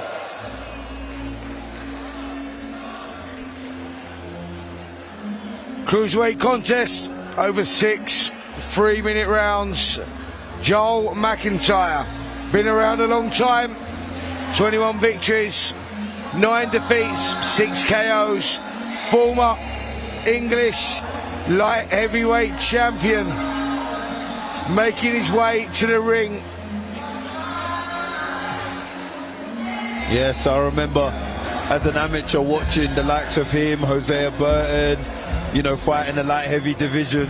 I remember when I was the British champ actually, and McIntyre called me out. And now, ladies and gentlemen, please welcome his opponent to the ring.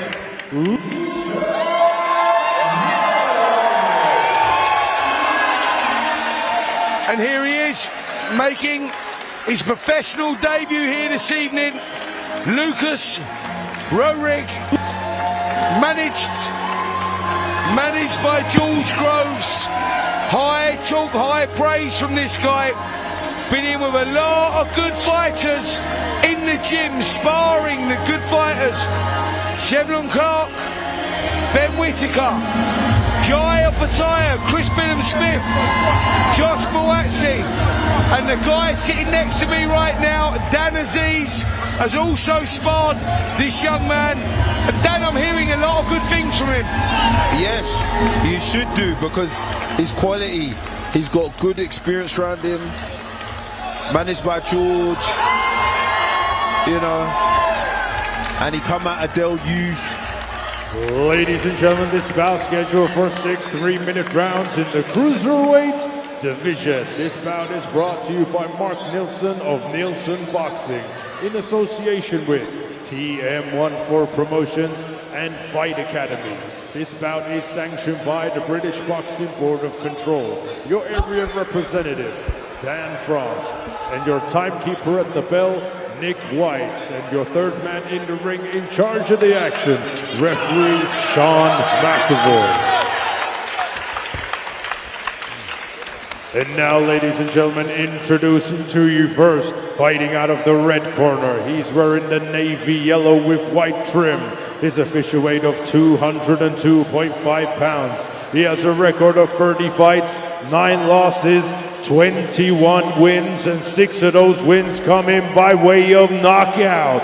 Hailing from Portsmouth, England's United Kingdom, introducing Joel El Toro McIntyre.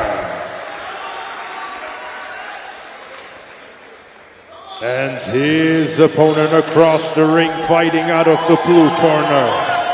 He's wearing the red, white, and black.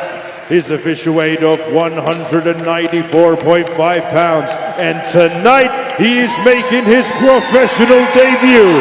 Hailing from London, England's United Kingdom, introducing Lucas Roehrig.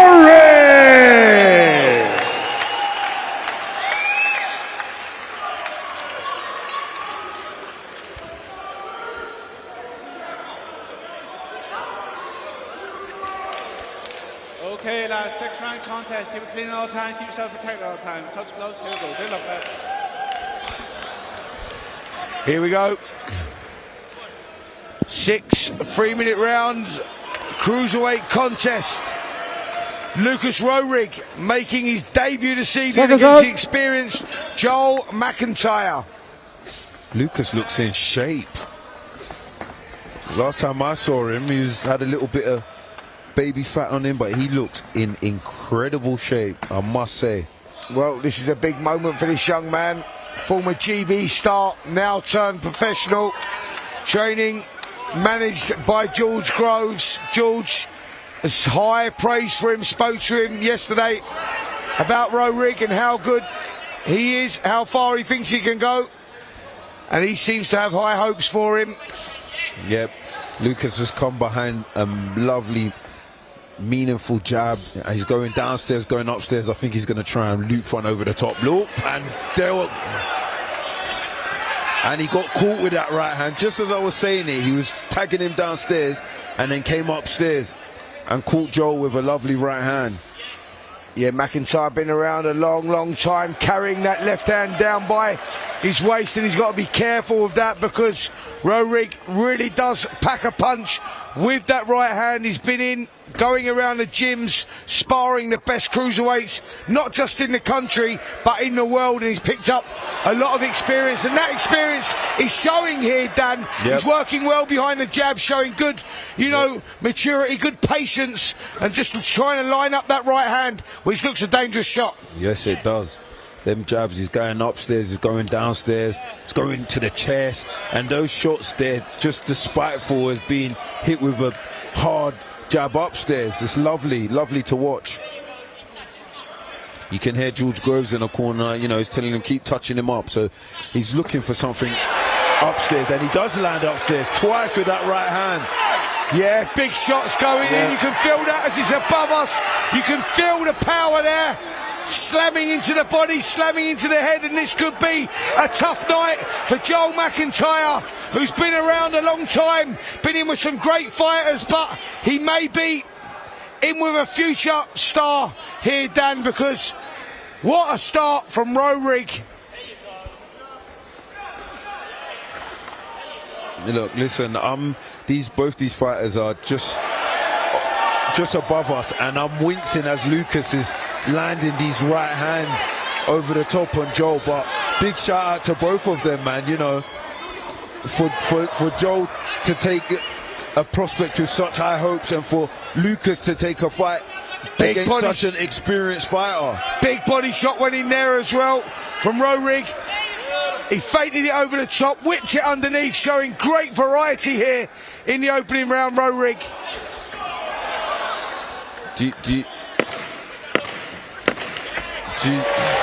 Yeah, McIntyre picked up a bad cut over the left eye as well now. Things going wrong here in the opening round for McIntyre. Wow. What a lovely round from Lucas. Yeah, really bad cut. I need to get a look at that from McIntyre. We can see it right above the eye, and that's not in a good place there, Dan. Really not, and he looks disheartened, doesn't he? Sitting in that corner. Yeah. What a start from Lucas. That was a horrid first round for him. I can only imagine how he feels. But this is what I'm saying, in boxing, you're always learning. You're not the same person that you was yesterday, let alone a couple months. I sparred Lucas ages ago and he was more on his toes. Do you know what I mean? But now, watching him now, he's setting his feet, stamping them shots, and Seconds out. I'm really impressed, man. Yeah, as we saw in the replays there, really slamming those right hands in, and I'll tell you what, Joel McIntyre has got a tough night against this young debutant, Lucas Roehrig, who started brilliantly in that opening round. Now, can he build on that? Finding the range with a jab so well, setting up, touching downstairs, upstairs, creating the openings for the big right hand, and one just went in again there. Yeah, lovely triple jab to open the round from Lucas. Oh, landed a lovely left hook right hand, and again. I tell you what, this is becoming a painful night for McIntyre, and he's giving it a go. Back. McIntyre, one thing about him, he ain't a bottle job. He's gonna go out on his shield if he has to. And I'm sorry to start speaking that rhetoric already, but it's looking one way. Yeah, it really is. A big right hand just slammed in again there on McIntyre. You can only take so much of that. The eye bleeding badly as well. And what a start from Roehrig, who's showing great patience, great shot selection. Right hand goes in again there. This is a brilliant start from Roehrig. Roehrig is really dominating. Lovely massive body shot went in there. Joe felt that was right up the solar plexus, and those are worse than going around the ribs. Right up the solar plexus. He's really displaying accuracy, power, speed, ring IQ.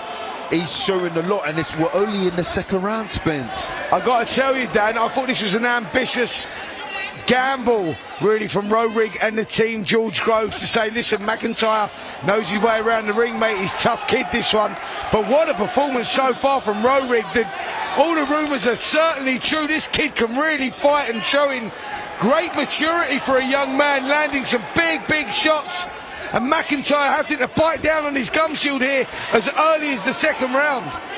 Yeah, you got to remember, like, people like George Groves, they've been around for, they've definitely been there, done that, world champion, so they've got a lot of experience, and I don't even think someone like George Groves will touch a boxer who he doesn't think is going to be a world champion. Dan, so, looking at the opponent they picked, I knew, they're very confident in their fighter, but as I'm talking, Lucas just landed a lovely 1-2, and he's really displaying power, strength, showing the whole lot. I'm really impressed. I've got to tell you, that cut is worsening as well, mate. That's a really bad cut for McIntyre, and that is a big problem as the blood flows down into the eye, and Roehrig targets that again, lands a right hand flush on that.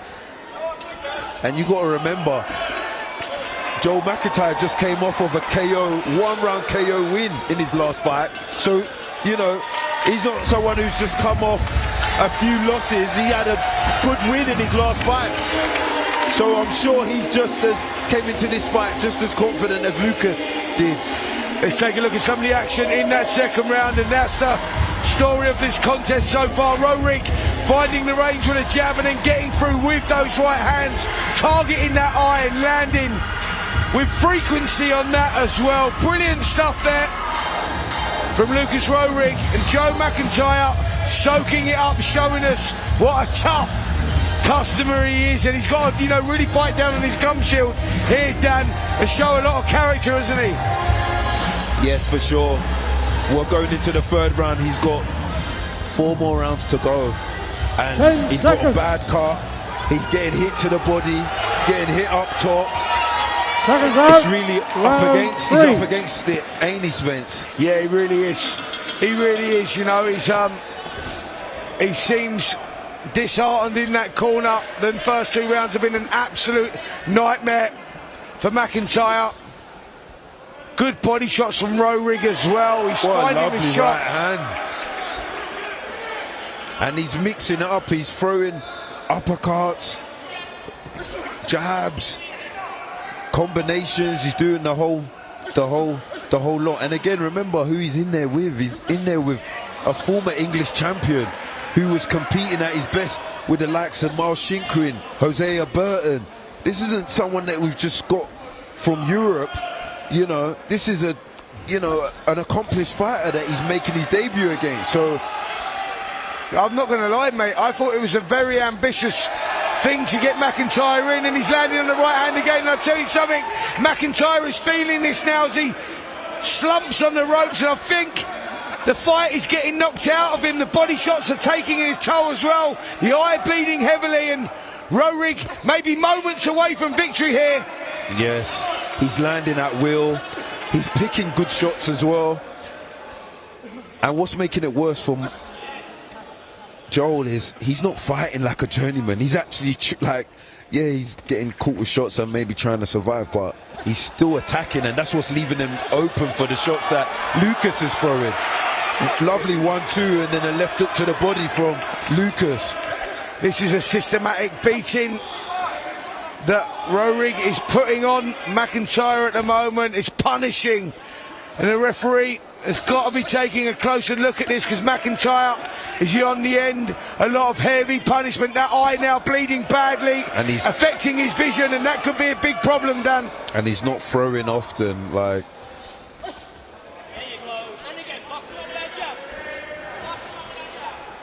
But again, Lucas still needs to be focused, because look at that shot that Joel just landed. Left hook. You got to stay concentrated.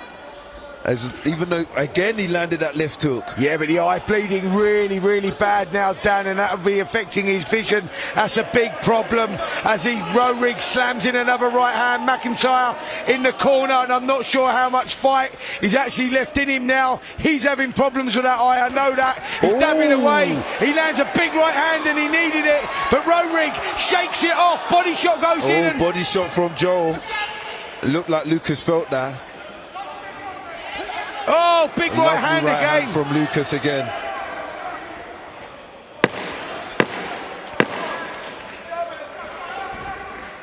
Yeah, McIntyre's a warrior. He's taken some shots and a lot of them clean as well. Yeah, showing a lot of character.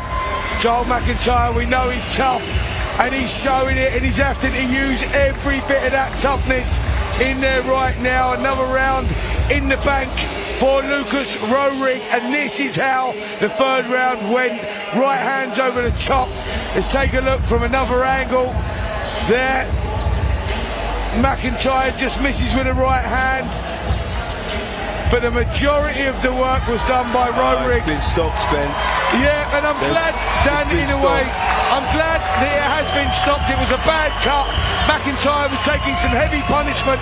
What a debut by Lucas Roehrig. Remember the name, we're going to remember this kid, Cruiserweight, and he is going to make a huge impact. What a performance. That was a brilliant performance, and you did say it, you did predict it. You said you don't think the next two go the full distance, and we're in the first one and it didn't go the distance, so well done, Spence. No problem, mate. One down, one to go, Dan. Yeah, great performance, great debut there from Roehrig, with a lot of pressure on his shoulders, high expectations from him. There's been big talk. He was on TalkSport earlier on in this week talking about his debut and what he was going to do. George Groves has high praise for him, said this kid is going all the way. We're not talking British, we're not talking Commonwealth, we're not talking European, we're talking world titles. And on that performance, this young man is definitely one to keep your eye on. I'm in 100% agreement with you, Spence. That was an excellent debut, and it's one that will definitely have people talking, and that's what you want to do when you're making your debut. You want to get in there, put on a performance that people are going to, you know, talk about. So well done to Lucas on the performance, and well done for Joel McIntyre. Credit to him, he's a warrior. He took some shots and it lasted as long as it did. Ladies and gentlemen, after 3 completed rounds, the red corner was in no position to continue. Therefore, your winner by TKO, Lucas Roehrig.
How pleased he was with that performance. Over to you, Melissa. Lucas Roehrig What a debut. I don't think anyone could ask for a better one. How are you feeling? I'm feeling great, feeling amazing. Just like to say thank you for everyone who came out to support me. I love you guys so much, and I appreciate all the support. Having that level of support is absolutely unbelievable. You have such support around you, trained, coached, managed by George Groves himself and Josh Burnham. These people are, you know, people who've been in the game for such a long time, veterans of the sport. How does it feel to have that? It feels amazing. I have a great belief, everyone has a belief in me, you know, to go out and have my debut against a former English champion. And it just shows, and credit to my coach George. We've been working in the gym so hard, and I just got to say a big thank you to my trainer, George Groves, and Sophie Groves for helping me so much. And it's just the start of the journey. A beautiful start to the journey. As you say, Joel McIntyre, you know, former English champion, another person who's so experienced. Not many people would take on that competition in their debut. A quick word from George. How do you feel seeing Lucas's performance? I'm super proud of Lucas. He went out and did exactly what I asked him to do. He's an incredible talent, but he works so hard. He doesn't take nothing for granted, and he has that desire to get to the very top, and that's what we're going to do. There's a lot of people went, you sure, Joel McIntyre, your first fight? You know, they'd say, oh, he's a tough man. He hits hard. You know, he hits a lot harder than his record, his game. You know, Lucas got his new bathroom scales at home because he came in a little light today, and he gave a little bit of weight away, but it wasn't evident because a punch-perfect performance, in my opinion.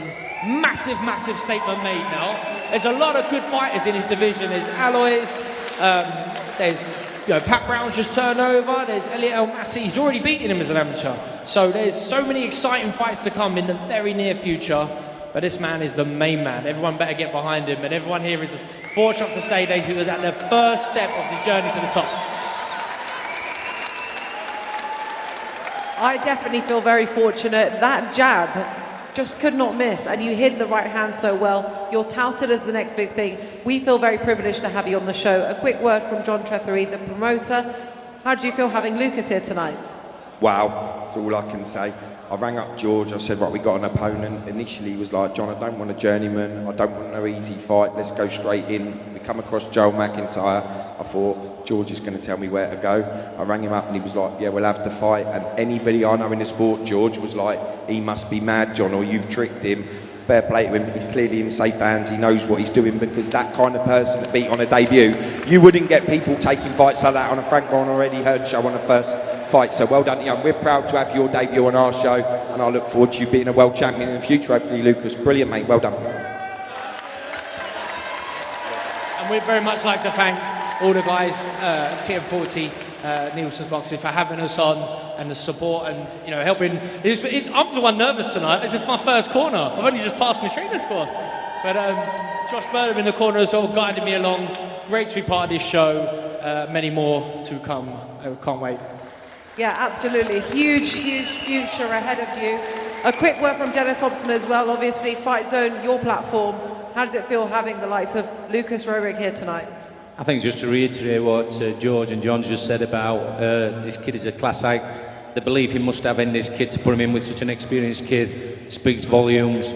And it's a privilege to see such a class act on his debut, and all I'd say is just watch this space. They're going on a fantastic journey, and congratulations. Last word from you, Lucas. Anything you want to say to your fans here tonight, or just generally? Yeah, I'd like to say a big thank you for Nelson Boxing for having me and George on, and thank you for everyone who came out. I can't say it enough. This is just the start of the journey. I appreciate you guys all so much. And this is just the start of the journey. We're going to the top. Congratulations.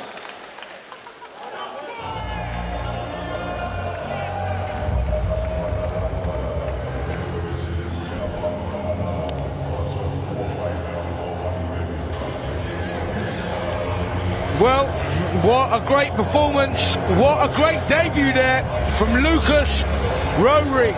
Remember the name? George Groves trains him. George Groves manages him, and I think we're going to see a lot more of that young man. Dan Aziz in the commentary position with me tonight. Dan, we were talking off air and saying, you know what a performance there, one of the best debuts we've seen in a long, long time. Yes, that's definitely one of the best debuts I've seen, and mainly because of the opponent as well that he chose to pick. It was punch perfect, good defense, showed a bit of everything, and yeah, I'm looking forward to seeing him in the New Year's. Ladies and gentlemen, now it's time for our final bout, and it's the main event of the evening. Scheduled 6 3-minute rounds in the welterweight division. And now, please welcome to the ring, Ryan Frost.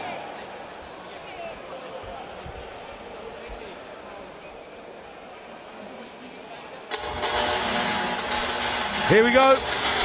Final contest of the evening.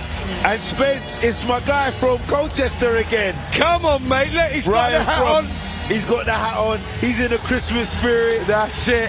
He just fought last week. He put on a good fight against Smith in his comeback. And now he's got the call up against McKinson. I'm looking forward to this. Yeah, absolutely. Ryan Frost, we saw in boxing last week. Mitchell Smith making a comeback, long-awaited comeback. Been out the ring a couple of weeks. I do not believe this kid's record. Ryan Frost, he's tough. He knows his way around the ring. 2 victories, 3 defeats. But trust me, he's better than that. Yes, no, for sure. To the ring, Michael McKinson. Michael McKinson comes to the ring with a wealth of experience, 26 victories, only the 2 defeats. He's been there, seen it, done it. Last time out, he lost for the IBO welterweight title against Mbenga, and that was a tough night for him. He spoke to him about that this evening. He said, listen, he weren't right going into that fight, picked up a chest infection and it affected his performance. It was like he was walking through treacle. He wants to get back to winning ways. Let's see if he can do that this evening.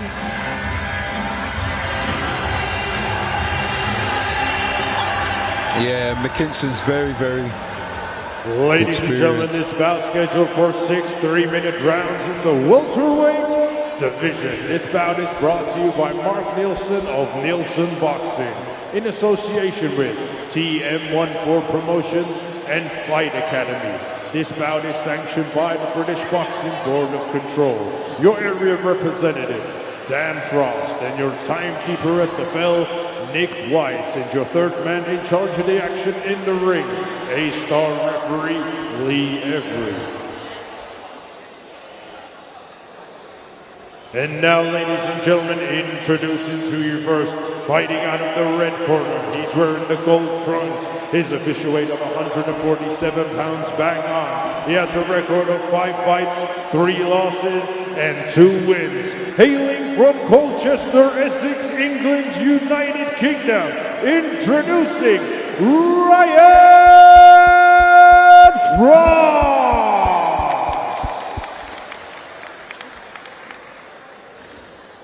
And his opponent across the ring, fighting out of the blue corner. He's wearing the black trunks. His official weight of 143 pounds bang on. He has a record of 28 fights, 2 losses, 26 wins, and 4 of those wins coming by way of knockout.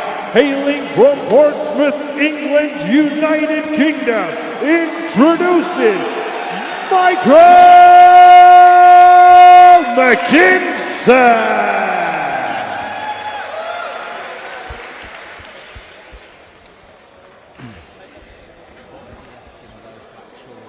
Okay, lads, when I say stop, stop boxing. When I say break, take a step back. Keep your hands up, protect yourself at all times. Good luck to you. Here we go. This is a 6 3-minute round welterweight contest. Michael McKinson in the black shorts against a less experienced Ryan Frost in the gold shorts. And Dan, we saw Ryan Frost box last week and he was in against the comebacking Mitchell Smith, yes. And he put up a great performance. No, he did. You know, he knows how to defend himself. Like I said, in the amateurs, he had a very, very good pedigree.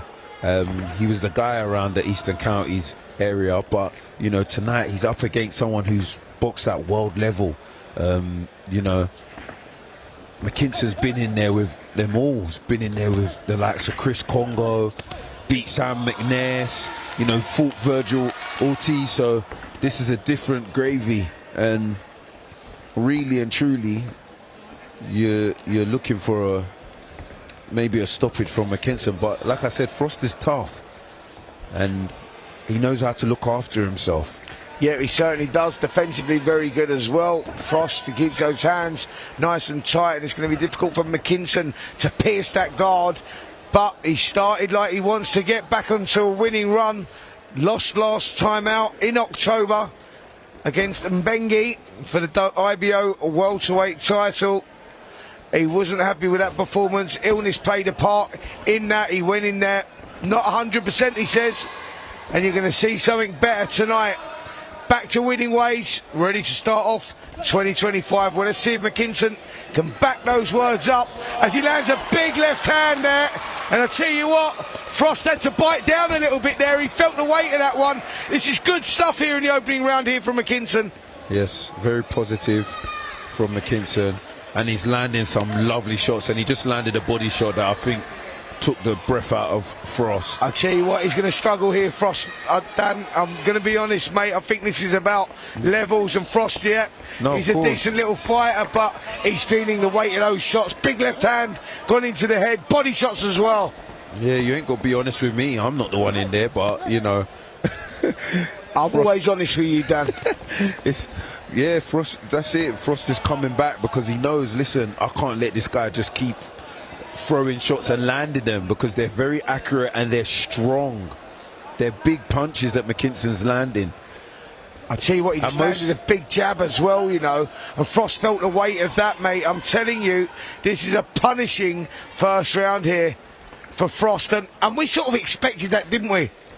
Well, you did. You said it's not going the distance, but you know, I was backing my guy Frost to at least goes the distance, but he is showing that McKinson is a different level, and you got to give credit to Frost because he's a last-minute opponent. So, oh mate, top respect to Frost. Look, the performance he put up last week, you know, showed me that he's more than capable, and you've got to, you know, he took this job, you know, at probably a couple of days' notice, and you have to give him respect. But I tell you what, that was a punishing first round there as we watched Frost walk back to the corner, slump on the chair, and this is the reason why. Michael McKinson, right from the opening bell, left hand through the middle, great shots, working well off the jab, lovely left hand there, Dan. He felt that one. No, he really did. All the fights that I've seen McKinson box on, I've always seen him the back foot fighter, you know, counter it. This is one of the first fights I've seen personally him come forward, and he looks dangerous, you know. He looks very dangerous, very aggressive. Yeah, hard to believe he's only got 4 stoppages out of his 26 victories, because he plants his feet, and when he comes forward, like you say, you know, that is punishing stuff. Yeah, you can't be deceived by records, man. Like they say, records are for DJs. I got that phrase right. I like that. Yeah, okay. Records are for DJs, and look, if you go into a fight against McKinson looking at his records saying, oh, he ain't got that many stoppages, and then he's coming out guns blazing like this, you're going to be thinking, what's going on? Look, he's really digging them in and sinking them in. Yeah, big shots, so going up and down, switching the attacks. And you know, when we were talking about being creative and creating openings, McKinson is showing you what it's all about. Definitely. You know, boxing poetry there. That was a lovely right hook from Frost. But you're right, when you've got someone who's just high guard and on the defensive, you got to, you know, create them openings. You can't wait for them, and he's really landing them body shots. Oh, landed a lovely left hook to the body. Frost, to his credit, is trying to come back with something. He's trying to be a little bit ambitious himself, but a body shot again there. I tell you what, he felt that, Frost. This is punishing stuff, that slamming into the rib cage, going round the back of the elbows. Good stuff this from McKinson. I'm confused being out here. I thought he was a south. Is he a southpaw or? Oh, McKinson. Yeah, he was just doing orthodox just a minute ago. No, he's southpaw. So imagine being in there with. I'm confused here. So what would the fighter be like? Because he was doing orthodox very well there and landing that left hook to the body. Yeah, he's just lovely. He's a good switcher, but you just had a long night, Dan Aziz. That's what it is, mate. You've had a long night. You know, there's been a lot of rounds there. You've been soaking up a lot of stuff, and now you're watching wizardry. Yeah, that's what we're watching. 100%. That's a good one. Wizardry. You're under the spell. Yeah. That's a good one, and that's definitely a nickname you could give someone like McKinson. Wizardry. Yeah, that we're watching it right now, mate, and unfortunately Ryan Frost is a little bit under the spell as well as he comes and tries to get out of it with a rare shot, but that's not enough, is it? You see, this is experience, and when we was talking about levels, straight from the off, Michael's going downstairs and working him downstairs, and he knows, you know, let me chop him down and, you know, the tree will fall. Look, he's constantly going downstairs and working him downstairs, trying to get them hands down. He's going up and down all the time, isn't he? Like, listen. Oh, that's beautiful from McKinson. He's a nice mover, ain't he? He really is. He's got a little bit of everything, McKinson. Yeah. And that's why he's boxed at that level, and he's boxed the likes of Virgil Ortiz and, you know, those sort of opponents, because he's that good.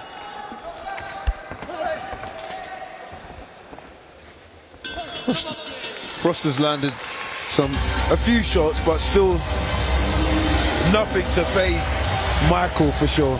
Yeah, no, definitely not. Michael McKinson dominating those opening 2 rounds, and this is the reason why. As we look back at some of the action, body shots, left hands to the body, left hands through the middle as well. Frost doing a good job of keeping his hands up, but McKinson finding those small holes, those small gaps.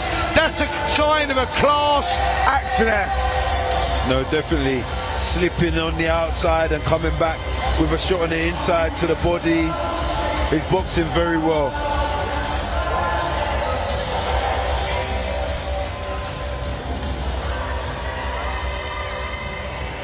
Ten seconds.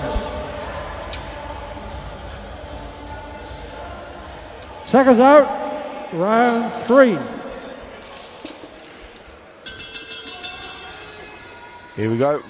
Beginning of round number 3. First 2 rounds have been scored to Michael McKinson, who's been dominant behind that southpaw style, landing the jab well, left hands through the middle. McKinson in the black shorts, Frost in the gold shorts, and Dan, it's been a tough night so far for Frost, who we saw in the ring only last week.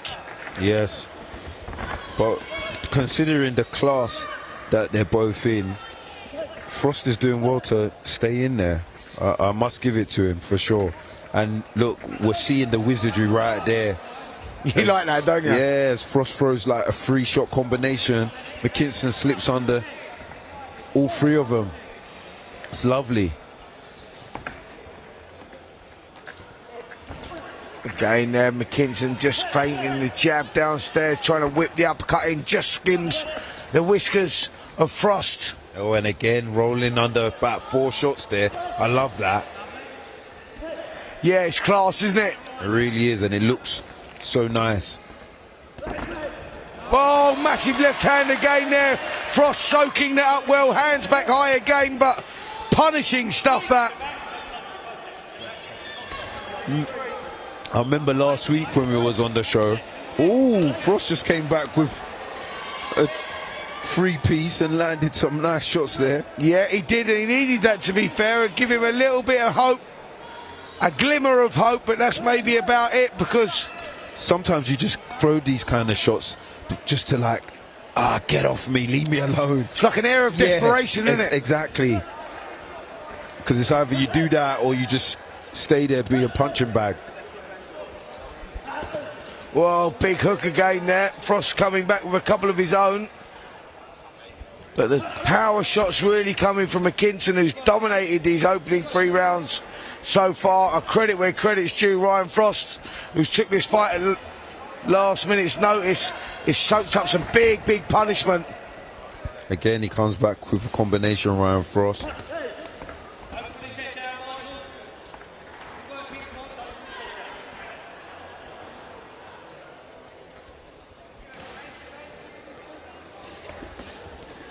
Oh, landed an overhand there from Frost.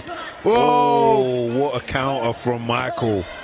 Just timed that so well, didn't he? Just stayed in range, slipped out with a back foot, come through with a left hand, through the middle as well. Good head movement. He's cruising at the moment, is Michael McKinson, showing there's levels to this game.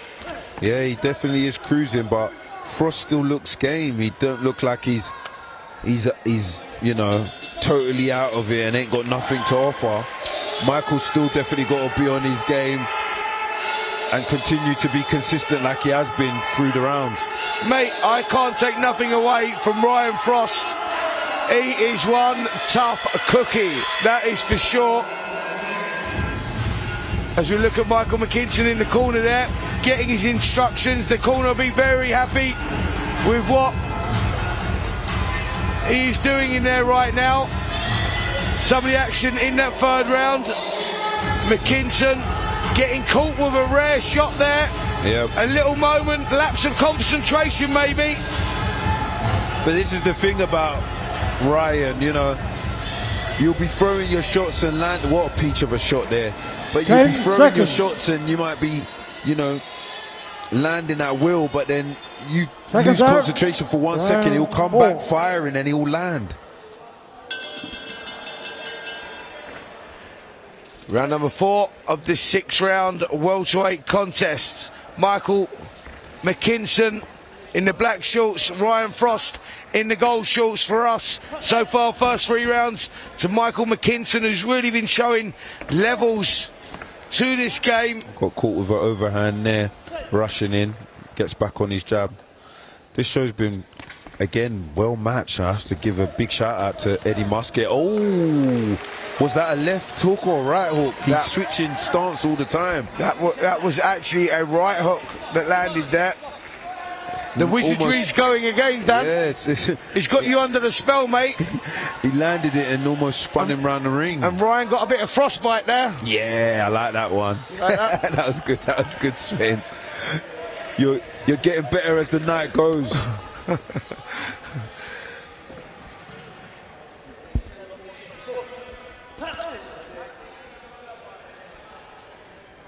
Frost is tough. He's a tough game character because he's been caught with some shot, not just to the head but to the body as well, and he's, you know, still holding his shape well.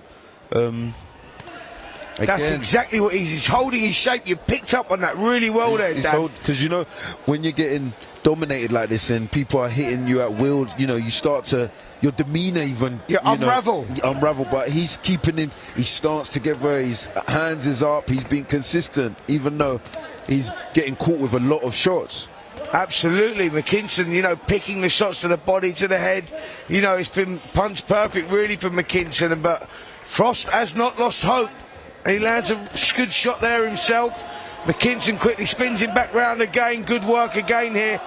But you're right in what you say. Frost is holding that shape though, isn't he? Yeah, no, he really is.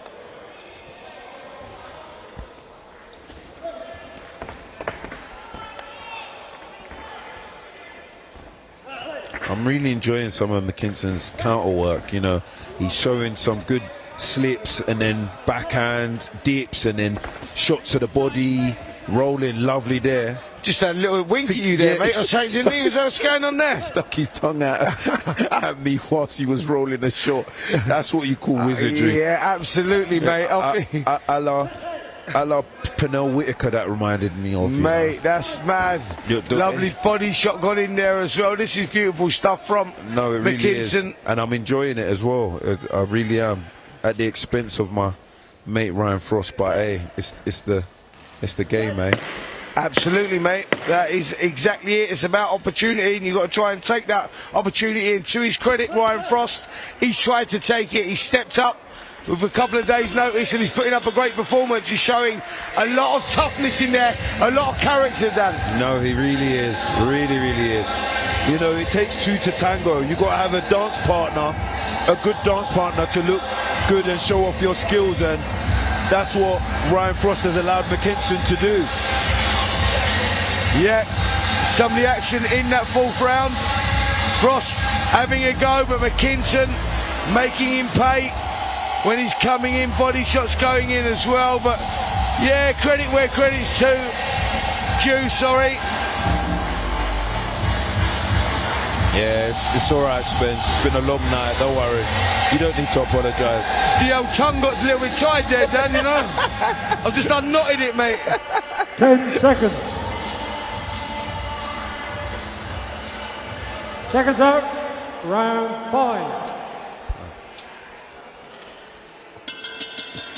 Here we go, round 5 of a 6-round welterweight contest. Michael McKinson, Ryan Frost, final contest of the evening, penultimate round. And McKinson just misses with that left hand, skims the whiskers there, Dan. Yes, I like the way McKinson dips and then comes back with a shot. It's really some good work. Look again, lovely work. It's for the purist, isn't it? Like if you know your boxing, you like your boxing, the sweet science. This is what it is. But really, even this, like, you take a couple clips from him ducking and dodging and, you know, sticking the tongue out. You put that up on your Instagram reels. Even the common boxing fans that are not even purists, they would love that. Do you know what you need to do? Yeah. Get that moment, like you said there, where he ducks, dives, sticks his tongue out and knocks at you, and then spin the camera down onto you. That was the one, mate, because your face was a picture as well. No, it was brilliant. It's brilliant work. Look, at the end of the day, this is all entertainment, and if you know, you could be as good as you want. If you're not entertaining, no one's going to be interested. And in my eyes, Michael is being really entertaining in this fight and showing off his skills at the same time. Absolutely. Listen, I think we're all entertained, as is everyone in here. It's been a fantastic night of boxing.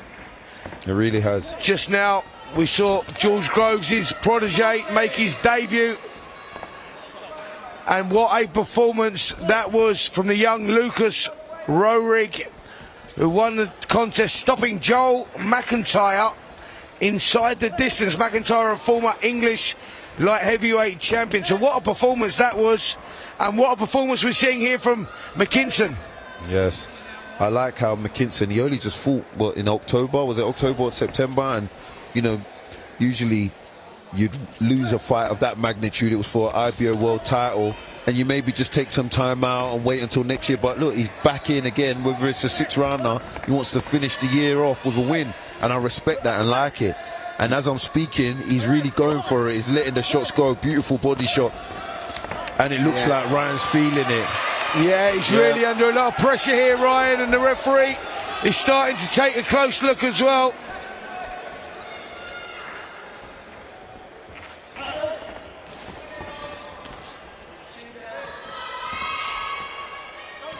Where the body shots again, and he's felt that. Ryan definitely felt that. He's biting down on the gum shield here, mate, and this is all about survival for Ryan Frost, who's really feeling the pace of those body shots, or the weight of those body shots, should I say.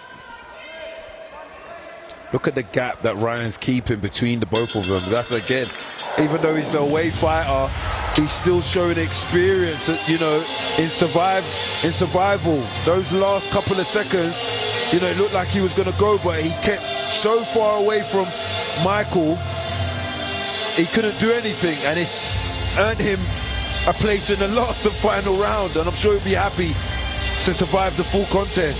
I totally agree with that. Some of the action in that 5th round, and it was a punishing round for Ryan Frost, and he's going to have to bite down on his gum shield, show character here to get through this 6th and final round, because you just feel, Dan, that it's going to be a grandstand finish for Michael McKinson, who will be wanting to get that victory inside the distance. Look, there's no doubt now he's going to win this contest.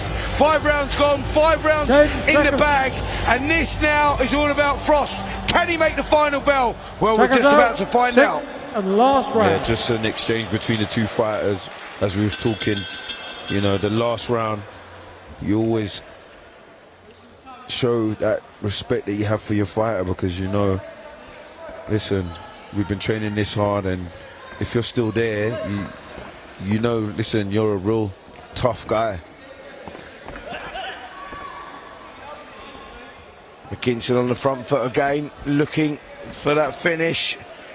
Shot selection's been great tonight from McKinson, worked so well, head movement's been brilliant as well. Dan, you picked up on that, showed a great variety and great head movement as well. Body shot. He's had trouble here, isn't he, Frost? Yes, but remember last week as well, when Frost fought in the last round, that was his best round. So look, you know, I won't be surprised if, not that he wins the round, but, you know, puts on more of a performance, throws more shots, and it looks like that's what he's doing.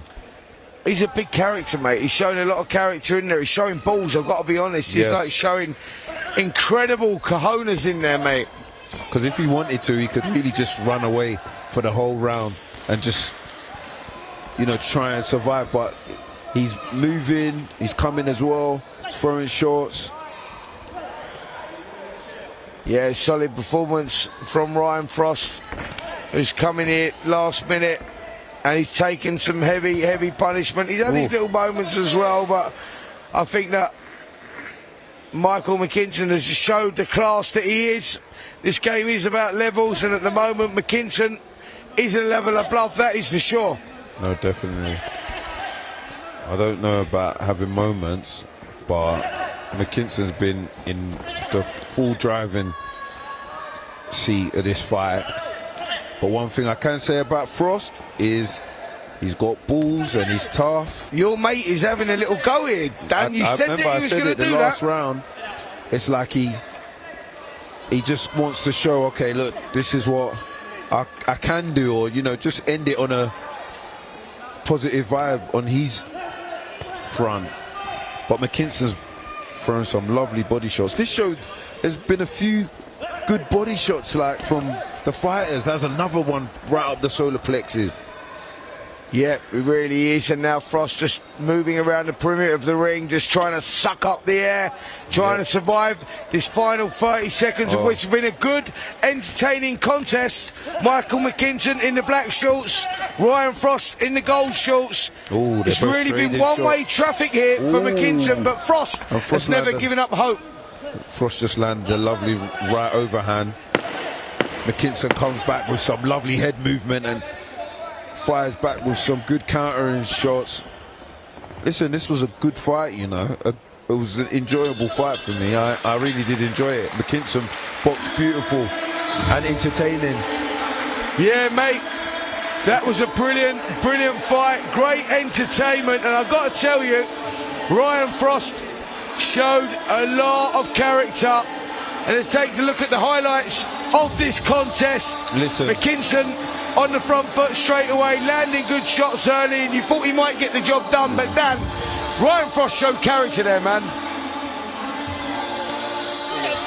Listen, talk about earning your dollar. Frost definitely earned his money tonight.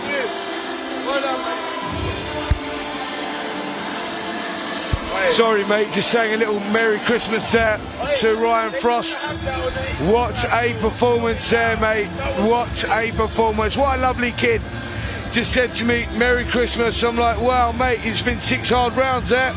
Merry Christmas to you, mate. You've earned your turkey, that's for sure. Ladies and gentlemen, after 6 rounds of boxing, we go to the referee scorecard. Referee Lee Every scores the bout 60 to 54. And your winner, Michael McKinson. Well, there you have it. Michael McKinson wins every round of that contest. What a performance that was from McKinson. What a performance that was from Ryan Frost. McKinson back to winning ways. 2025. Could it be his year to get back into title contention? Well, that's exactly what he needed. Very impressed with that performance. Let's see if he was as impressed as myself and Dan Aziz as he joins Melissa Z. Over to you, Melissa.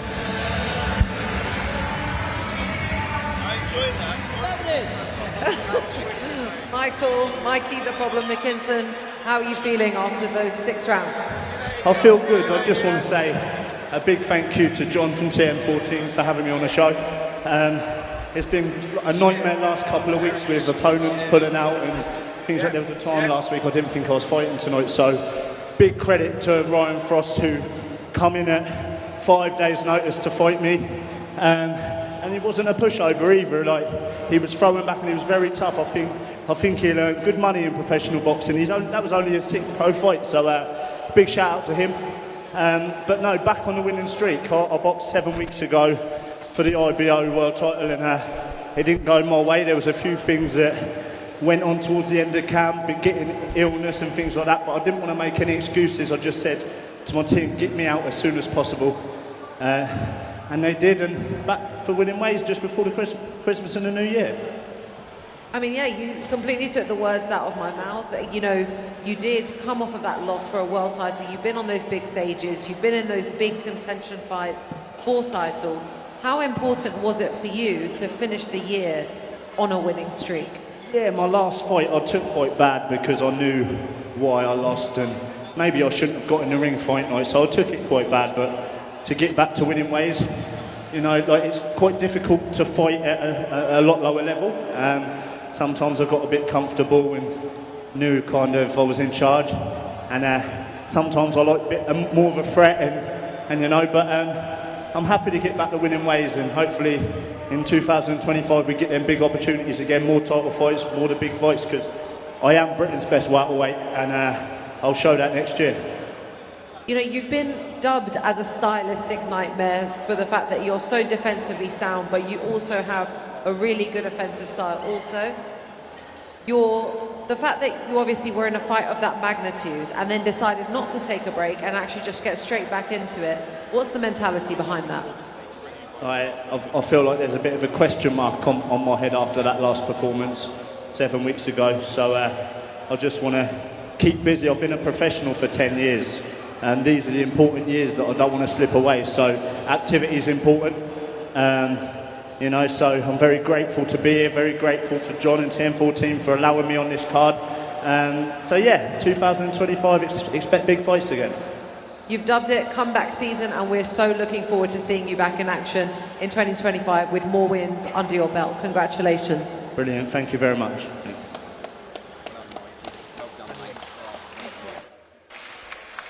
Well, there you go. That's what he had to say. Michael McKinson gets victory, back to winning ways. 2025 could be a big year for him, and it could also be a big year, or it will be a big year for Fight Zone, Nelson Boxing, TM114 Promotions. What a year it's been. What some shows we've had. Great performances we've had tonight as well, Dan. Stand out for me, Lucas Roehrig. You know, Jules Groves' kid, what a performance he put in there, stopping the durable, experienced Joe McIntyre. But what a night we've had. Yes, it was a brilliant show.